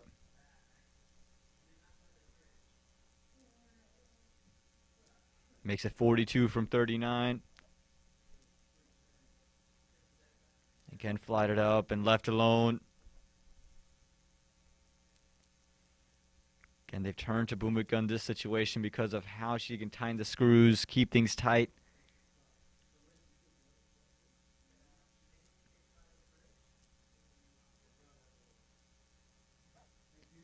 And again, left alone. Sindhu just thinking it's going to be wide. There's turn on offer for the spinners. We saw it from Sai Uni earlier today. And it's continuing here with Bhumika Badiraju. Last delivery here of the 14th over. Much straighter. It's pushed into the offside. Straight to long off. And it'll just be one to end the over. So after 4 off the first 2, ends up being a 5-run over. A good over this for the Eastern Conference. It's 41 from the final 36.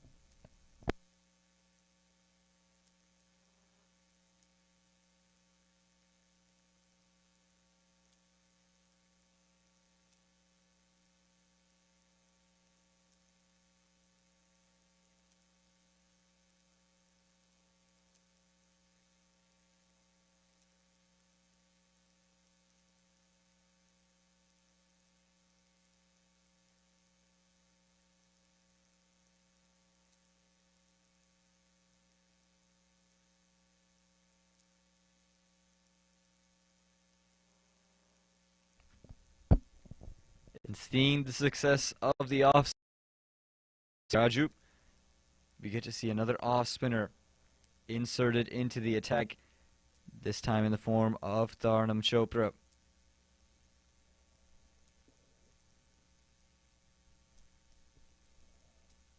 Tharnam yesterday, 4 overs, 19 runs and a wicket. Was very smart with her bowling, mixed it up well, offered loop. Also had some deliveries that just come a little quicker. And for her, she's got a long on, a deep mid-wicket, a deep third man. As this one spun in and just tucked into third man.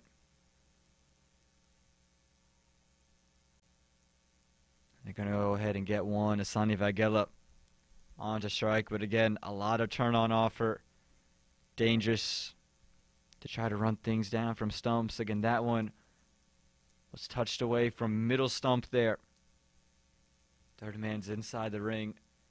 It's just that deep mid-wicket and a long on. No extra cover. Out in the deep for Sani Vagela. And this one's hit straight back down the ground. Has she picked that long on? No, it's just going to be one bounce to her. And just one run. Again, the Western Conference. They're going to need to find runs any way they can get it. Take the game deep. It's 39 from 34 now. And at some point, you know, if you're the Western Conference, you need a boundary. You need some twos to come in succession. But gotta get singles between those deliveries. This time spinning in and just touched to third man inside the ring. Again, that third man fielder you can see not back on the circle. It's a single saving short third. Gonna force Sindushi Harsha to access another part of the ground. Tries to do so, which he has. No run taken. A little bit of confusion, a little bit of hesitancy from the two batters in the middle. And another dot ball. Again, Tharnam Chopra, smart. This one quicker, and I think it's going to be a wide. No. I think they're saying the movement from Sindushi Harsha, because she's moved over, it's passed below the bat. And if you take a look at this, she reaches out.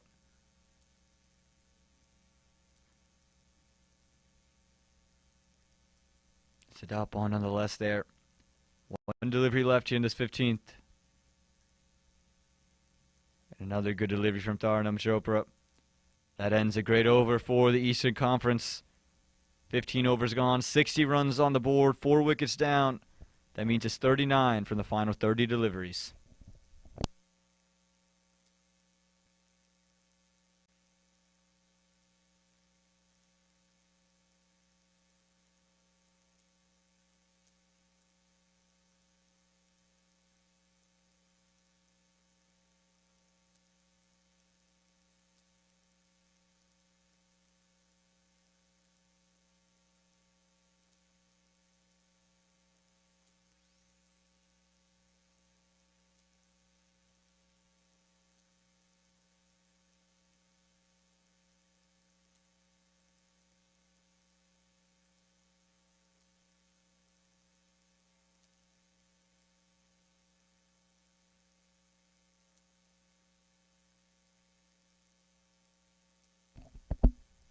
It's Ritu Singh who's coming back into bowl. And again, whilst we were talking to Richard Doan, she will 2 absolutely incredible deliveries. This one doesn't quite go as planned. And good work out there in the deep. There's going to be 2 runs there for Sindhu Harsha. Again, just a touch short there. And Sindhu just using the angle. And you can see Geetika Kodali just changing things up, bringing in that deep cover fielder and sending out her deep backward square. Again with the angle that Ritu Singh creates back into the right-hander. Sindhu Harsha looking to access the leg side.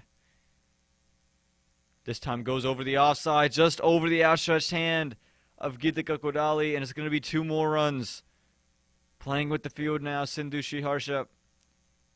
As soon as that fielder taken out from the deep on the offside, looks to go over the top of the inner ring.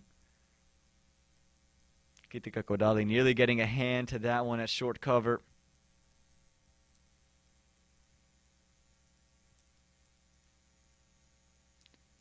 This one flat batted straight back down the ground. And going to be 1 run. A good first 3 deliveries. 3 off the first delivery, 2 from the second. And now a single here will brought Asani Vagela back on the strike.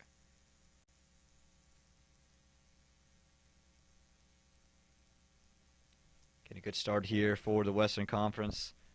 Understanding as the game gets closer, they're going to need more and more of these double-digit overs.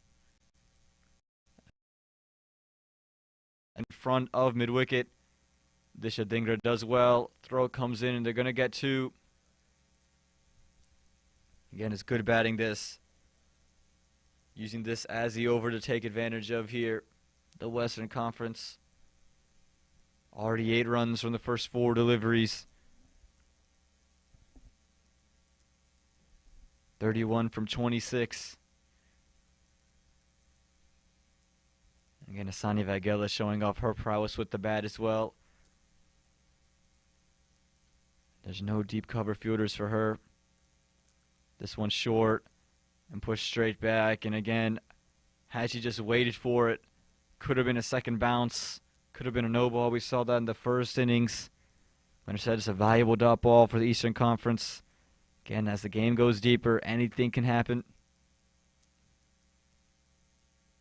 This one looped all the way up and pushed into the offside. Quick single. They go ahead and get it. That single to end the over, and Asani Vagela will retain strike. At the end of 16 overs, 69 for the loss of 4. The equation reads 30 from the final 24 deliveries.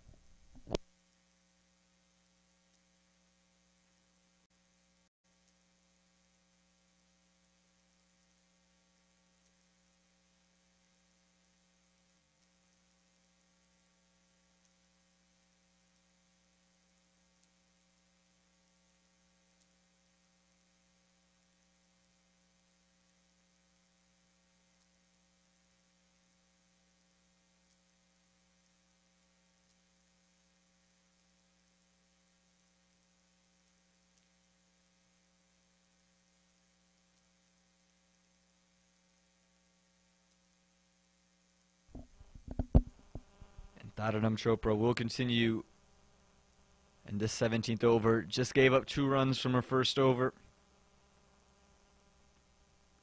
Kept mixing things up. It's 30 from the final 24. This is full, it's straight, and it's just pushed to covers again. Just been bowling really well here, Taranam Chopra. Just like with the bat, just looking to do the simple things right. This one pushed into the leg side and straight into the hands. That fielder there at short mid-wicket. It's Geetika Kodali who's taking the catch of Asani Vaghela. Taranam Chopra goes into the block hole and is rewarded with the wicket. Take a look. Lofted up. It's right in that block hole. And all Asani Vaghela could do was jam it out straight into the hands of Geetika Kodali at short mid-wicket.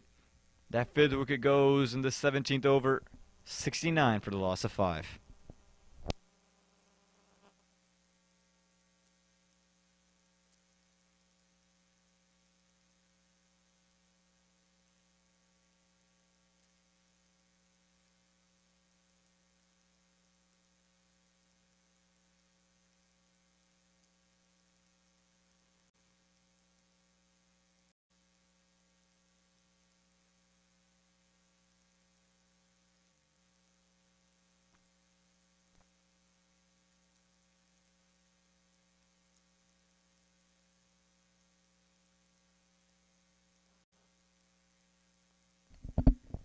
So that wicket of Asani Vaghela will bring out Anika Kolan.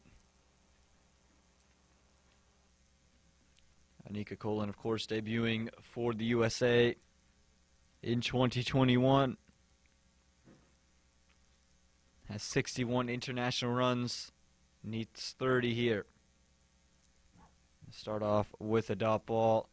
Again, Taranam Chopra just doing all the little things right. Just keeps mixing it up. Not gifting the batters anything.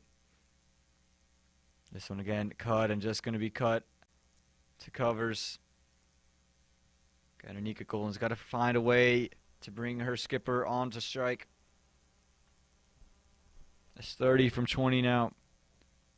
And a brilliant over this. Could we have a wicket maiden in the 17th?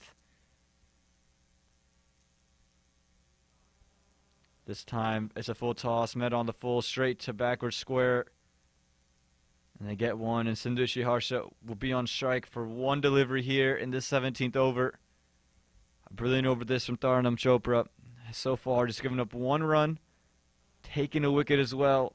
Again, a pressure over. The game could have turned in either direction. It's 29 from 19 now. Came in 30 from 24. And Sindhushi Harsha puts this one back down the ground. Just a 1 run. And a direct hit there. She will retain strike. At the end of 17 overs, score 31 for the loss of 5. It's 28 from the final 18 deliveries.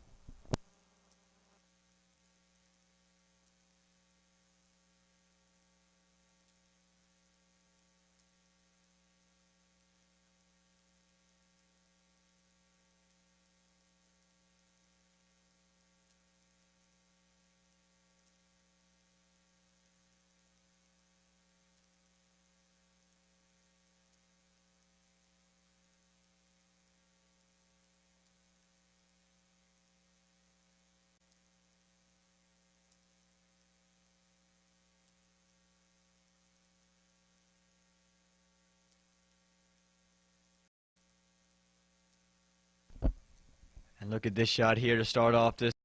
So it's Bhumika Bhadaraju who's come in to bowl and finish out her 4th over. Just waited for it, sat on it, able to cut it through covers, and 4 runs there. A big 4 runs for the Western Conference off the bat of their captain. Again, the captain of the USA women's national team. Bhumika Bhadaraju, who to this point just gave up 9 runs from her first 3 overs. Has now had a rebound and reset after that boundary to start off this over. Again, much needed. Makes it 24 from 17 now. Deep backward square, deep fine. Sweeper cover. This one is pulled into the leg side. Mid wicket comes around. And they're going to get two. It's good running. Again, there's a sweeper cover. A long off, a long on. The deep mid wicket fielder.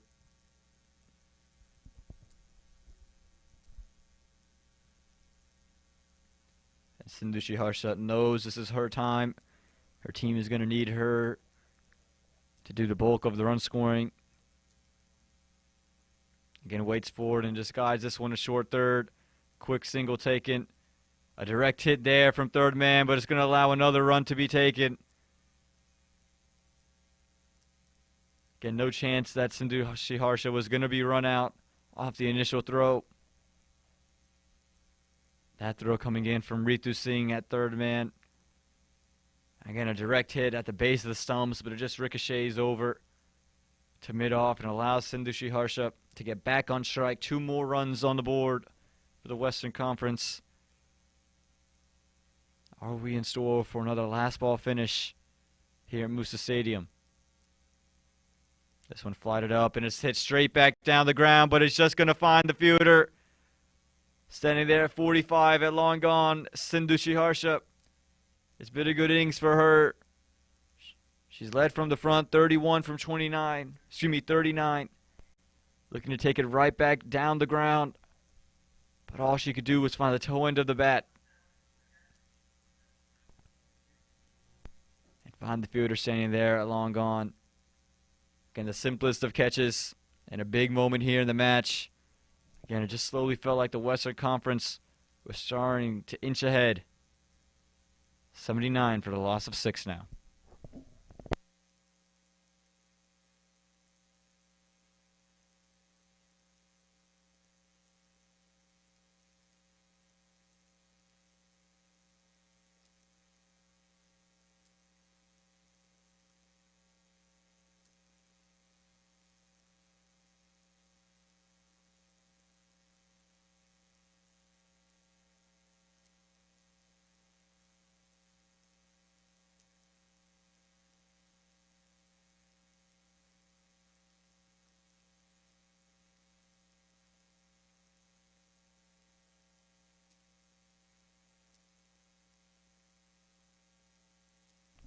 It's Usma Iftihar has come into the middle.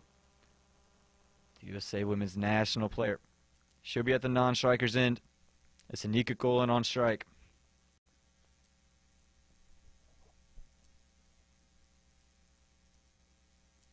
And in her half of the bat here, goes out to fine leg, quick single. And we'll bring Usma Iftihar on to strike with the equation being simple, 19 from 13 deliveries. Again, gonna need some boundaries here. The Eastern Conference yesterday in a similar spot. Disha Dingra. He would hit some boundaries and get some runs away. Can Usma Iftihar do something similar? Get some runs on the board. Get those boundaries on the board. 1 delivery left in this 18th over. Bhumika Badaraju picked up her second wicket in it. And the pull shot comes out. She moved it away from backward square inside the circle. Deep mid wicket gets there. They're pushing for 2. Chance of a run out. Throw was a touch high and unable to be collected by the wicketkeeper. And even if she had collected it, felt like as if she was stranded in the middle of the pitch. 82 runs on the board. 18 overs gone. In simple terms, it's 17 from the loss of 12.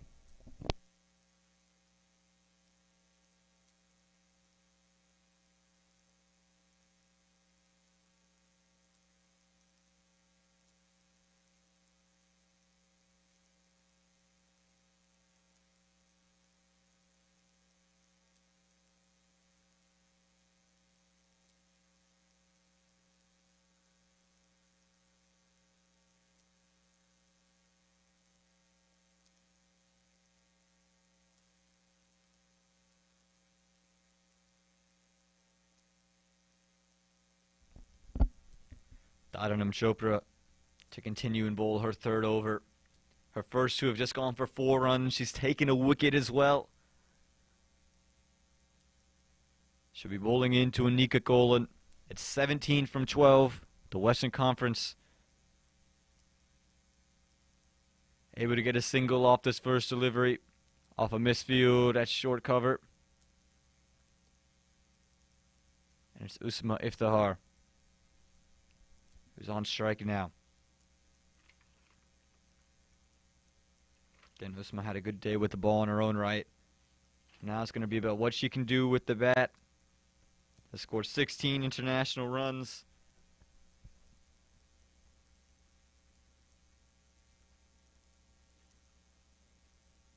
Only scored 3 runs in match 1. But this time she's pulled it into the leg side. Going to be a couple of bounces. Out to Jessica Wulanta-Gamua. Out in the deep in just 1 run. And again, if you are the Eastern Conference, you will take that. As long as there's no boundaries, 2s or 3s. You feel comfortable with 1s. And if you're the Western Conference, you want to take the game deep. Give yourself an opportunity to win it at the very end. Score singles off every delivery. There's a wide, a gift. Just pushed out there from Dharanam Chopra. Just try to get a little bit quicker with that one. Try to bowl the arm ball as well.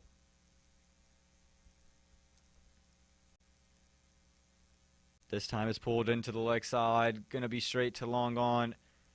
And just going to be kept to 1. Again, good work here from the Eastern Conference. Again, if you're the Western Conference, you don't want to throw a wicket away. Don't need to force the 2 here.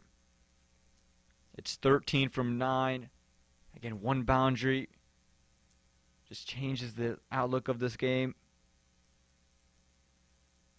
And Usma comes straight back down the ground, and Dharanam gets a hand to it. It's good work there from Dharanam. Again, Usma struck that pretty firmly. At least could have been a couple of runs. Ends up being 1. Make it 12 from 8 deliveries now. This one is caught aerial and it's straight to the fielder. Anika Golan just slicing it. She was looking just to maneuver it. And it just bounced a little bit extra. And just sliced up and cover. Swallows it whole. Take a look here. Just bounces a little bit more on Anika Golan. And the simplest of catches there at cover. The second wicket for Dharanam Chopra. Anika Golan has to go. And the 7th wicket falls for the Western Conference. 87 for the loss of 7.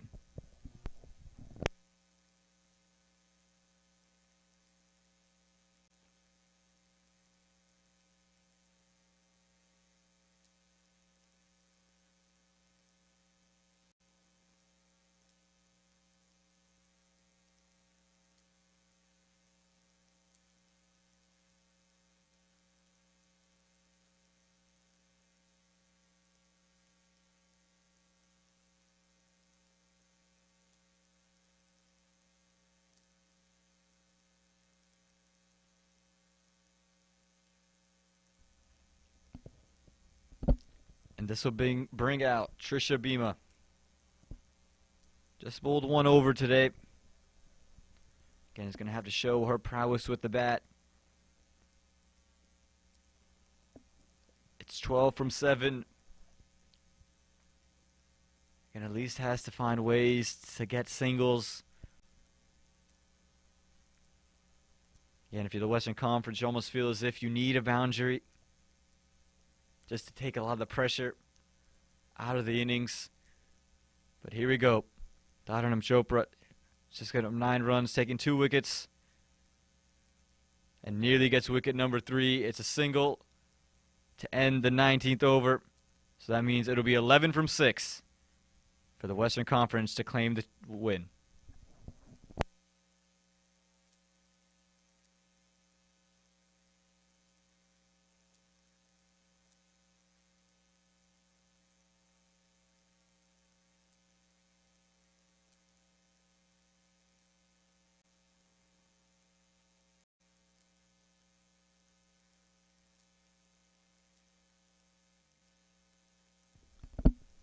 And they're going to turn to Ritu Singh here.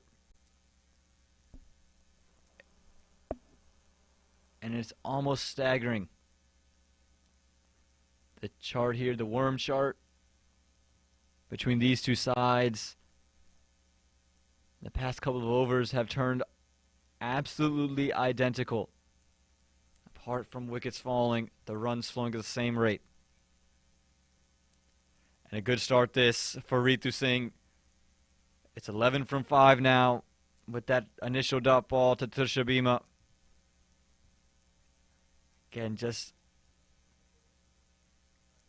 coaxing Tushabima into playing that drive. And Ritu Singh just has to keep everything on that off stump. This time it's outside the off stump. It's off into the leg side. It's going to be at least 2 runs. And 2 runs indeed. Tushabima just taking a wipe at it. Got it to land safely on the leg side. They'll pick up 2. It's 9 from 4. Again, they need 2 runs every delivery to level the scores.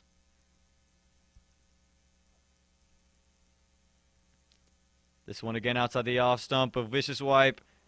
And a swing and a miss there for Tushabima, trying to do something similar and send it over that short mid-wicket fielder. But Ritu Singh again just slowing things down, keeping it wide outside the off stump. She had a great performance here, Ritu Singh. 2 wickets off deliveries that were nearly identical. Shifting away and then coming back in to the right-hander. Tushabima swing and a miss, and she's opened up the stumps. The stumps go. That's wicket number 3 for Ritu. Tushabima this time was standing on off stump, trying to heave it into the leg side. But that miss there. This time just opening up her stumps. And Ritu Singh, similar fashion, goes through the gate. Gets wicket number 3, and the 9th wicket falls here for the Western Conference. Excuse me, the 8th wicket falls. Can take a look at this a little bit quicker and just missed it altogether. Some of that movement in, again, standing ahead of a crease on off stump. Swing, a miss, and the stumps go. Ritu gets wicket number 3. Wicket number 8 goes, and that'll bring out the birthday girl herself, Suhani Tadani, who has again been given the word from Usma Iftihar to stand on off stump, knowing that Ritu just could push it out to that wide line. It's 9 from the final 2 deliveries. Gonna need at least 1 boundary. This one's hit straight up into the air. It's gonna fall safely. Just a couple of bounces out to long gone. They're gonna get 2. And if Suhani Tadani left that one alone, could have possibly been a wide. Again, it would have been a tight call.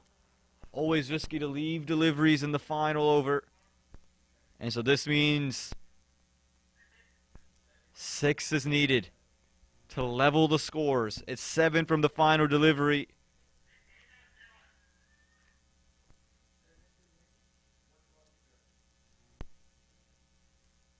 Haven't seen a maximum yet today. Kid Suhani Tadani, who's brand new to the middle. Can she produce a stroke of excellence?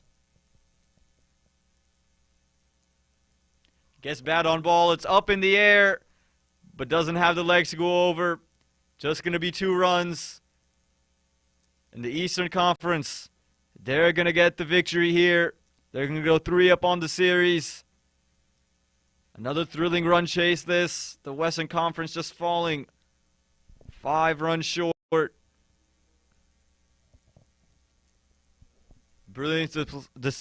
A brilliant display from both sides. Again, the Eastern Conference have now clinched the cup, and it's all smiles for them. High fives all around. If we take a look at the batting scorecard, Snigdha Paul was 5 off of 14 before her and Chetna Prasad got caught ball watching. Both stranded at the same end. Chetna Prasad was 6 off of 8 before Ritu Singh gets through her. Sangeeta Chandreskar, 11 from 22. Preeti Iyengar, 0 off of 2 again. Another stroke of excellence from Ritu Singh, dismisses her. Sindushi Harsha 31 from 39 before Bhumika Badiraju gets that wicket. Again, probably none bigger than that wicket there. Isani Vagela 17 from 18. Anika Kolan 4 from 7. And Usma Iftihar 4 from 3, not out. Trisha Bhima was 3 off of 5. And Sohani Tadani 4 off of 2, not out. Needed to find one boundary. Couldn't do it. With the ball, Moksha Chaudhary got things going. 2 overs, 10 runs for her. Holly Charles, 2 overs, 8 runs. Jessica Wilanthagamua, 3 overs, 10 runs. Ritu Singh, 4 overs, 21 runs and 3 wickets. Bhumika Badiraju, 4 overs, 20 runs and 2 wickets. Disha Dhingra had 2 overs for just 15 runs. And Taranam Chopra, 3 overs, 10 runs and 2 wickets to her name. And the Eastern Conference, they get another win here. Again, they'll win by 5 runs. A big-time victory for the Eastern Conference as they clinch this Sistar Mortgage USA Cricket Women's National Championship. Again, we're streaming live from Moosa Stadium, courtesy of our streaming sponsor, Smart Choice Houston. We want to thank all of you for watching all throughout the day. We have one more match here tomorrow. Again, a 3-up lead for the Eastern Conference. They've clinched it. We got one more. They're looking for the whitewash. Come back tomorrow in the morning. We'll start at 10 a.m.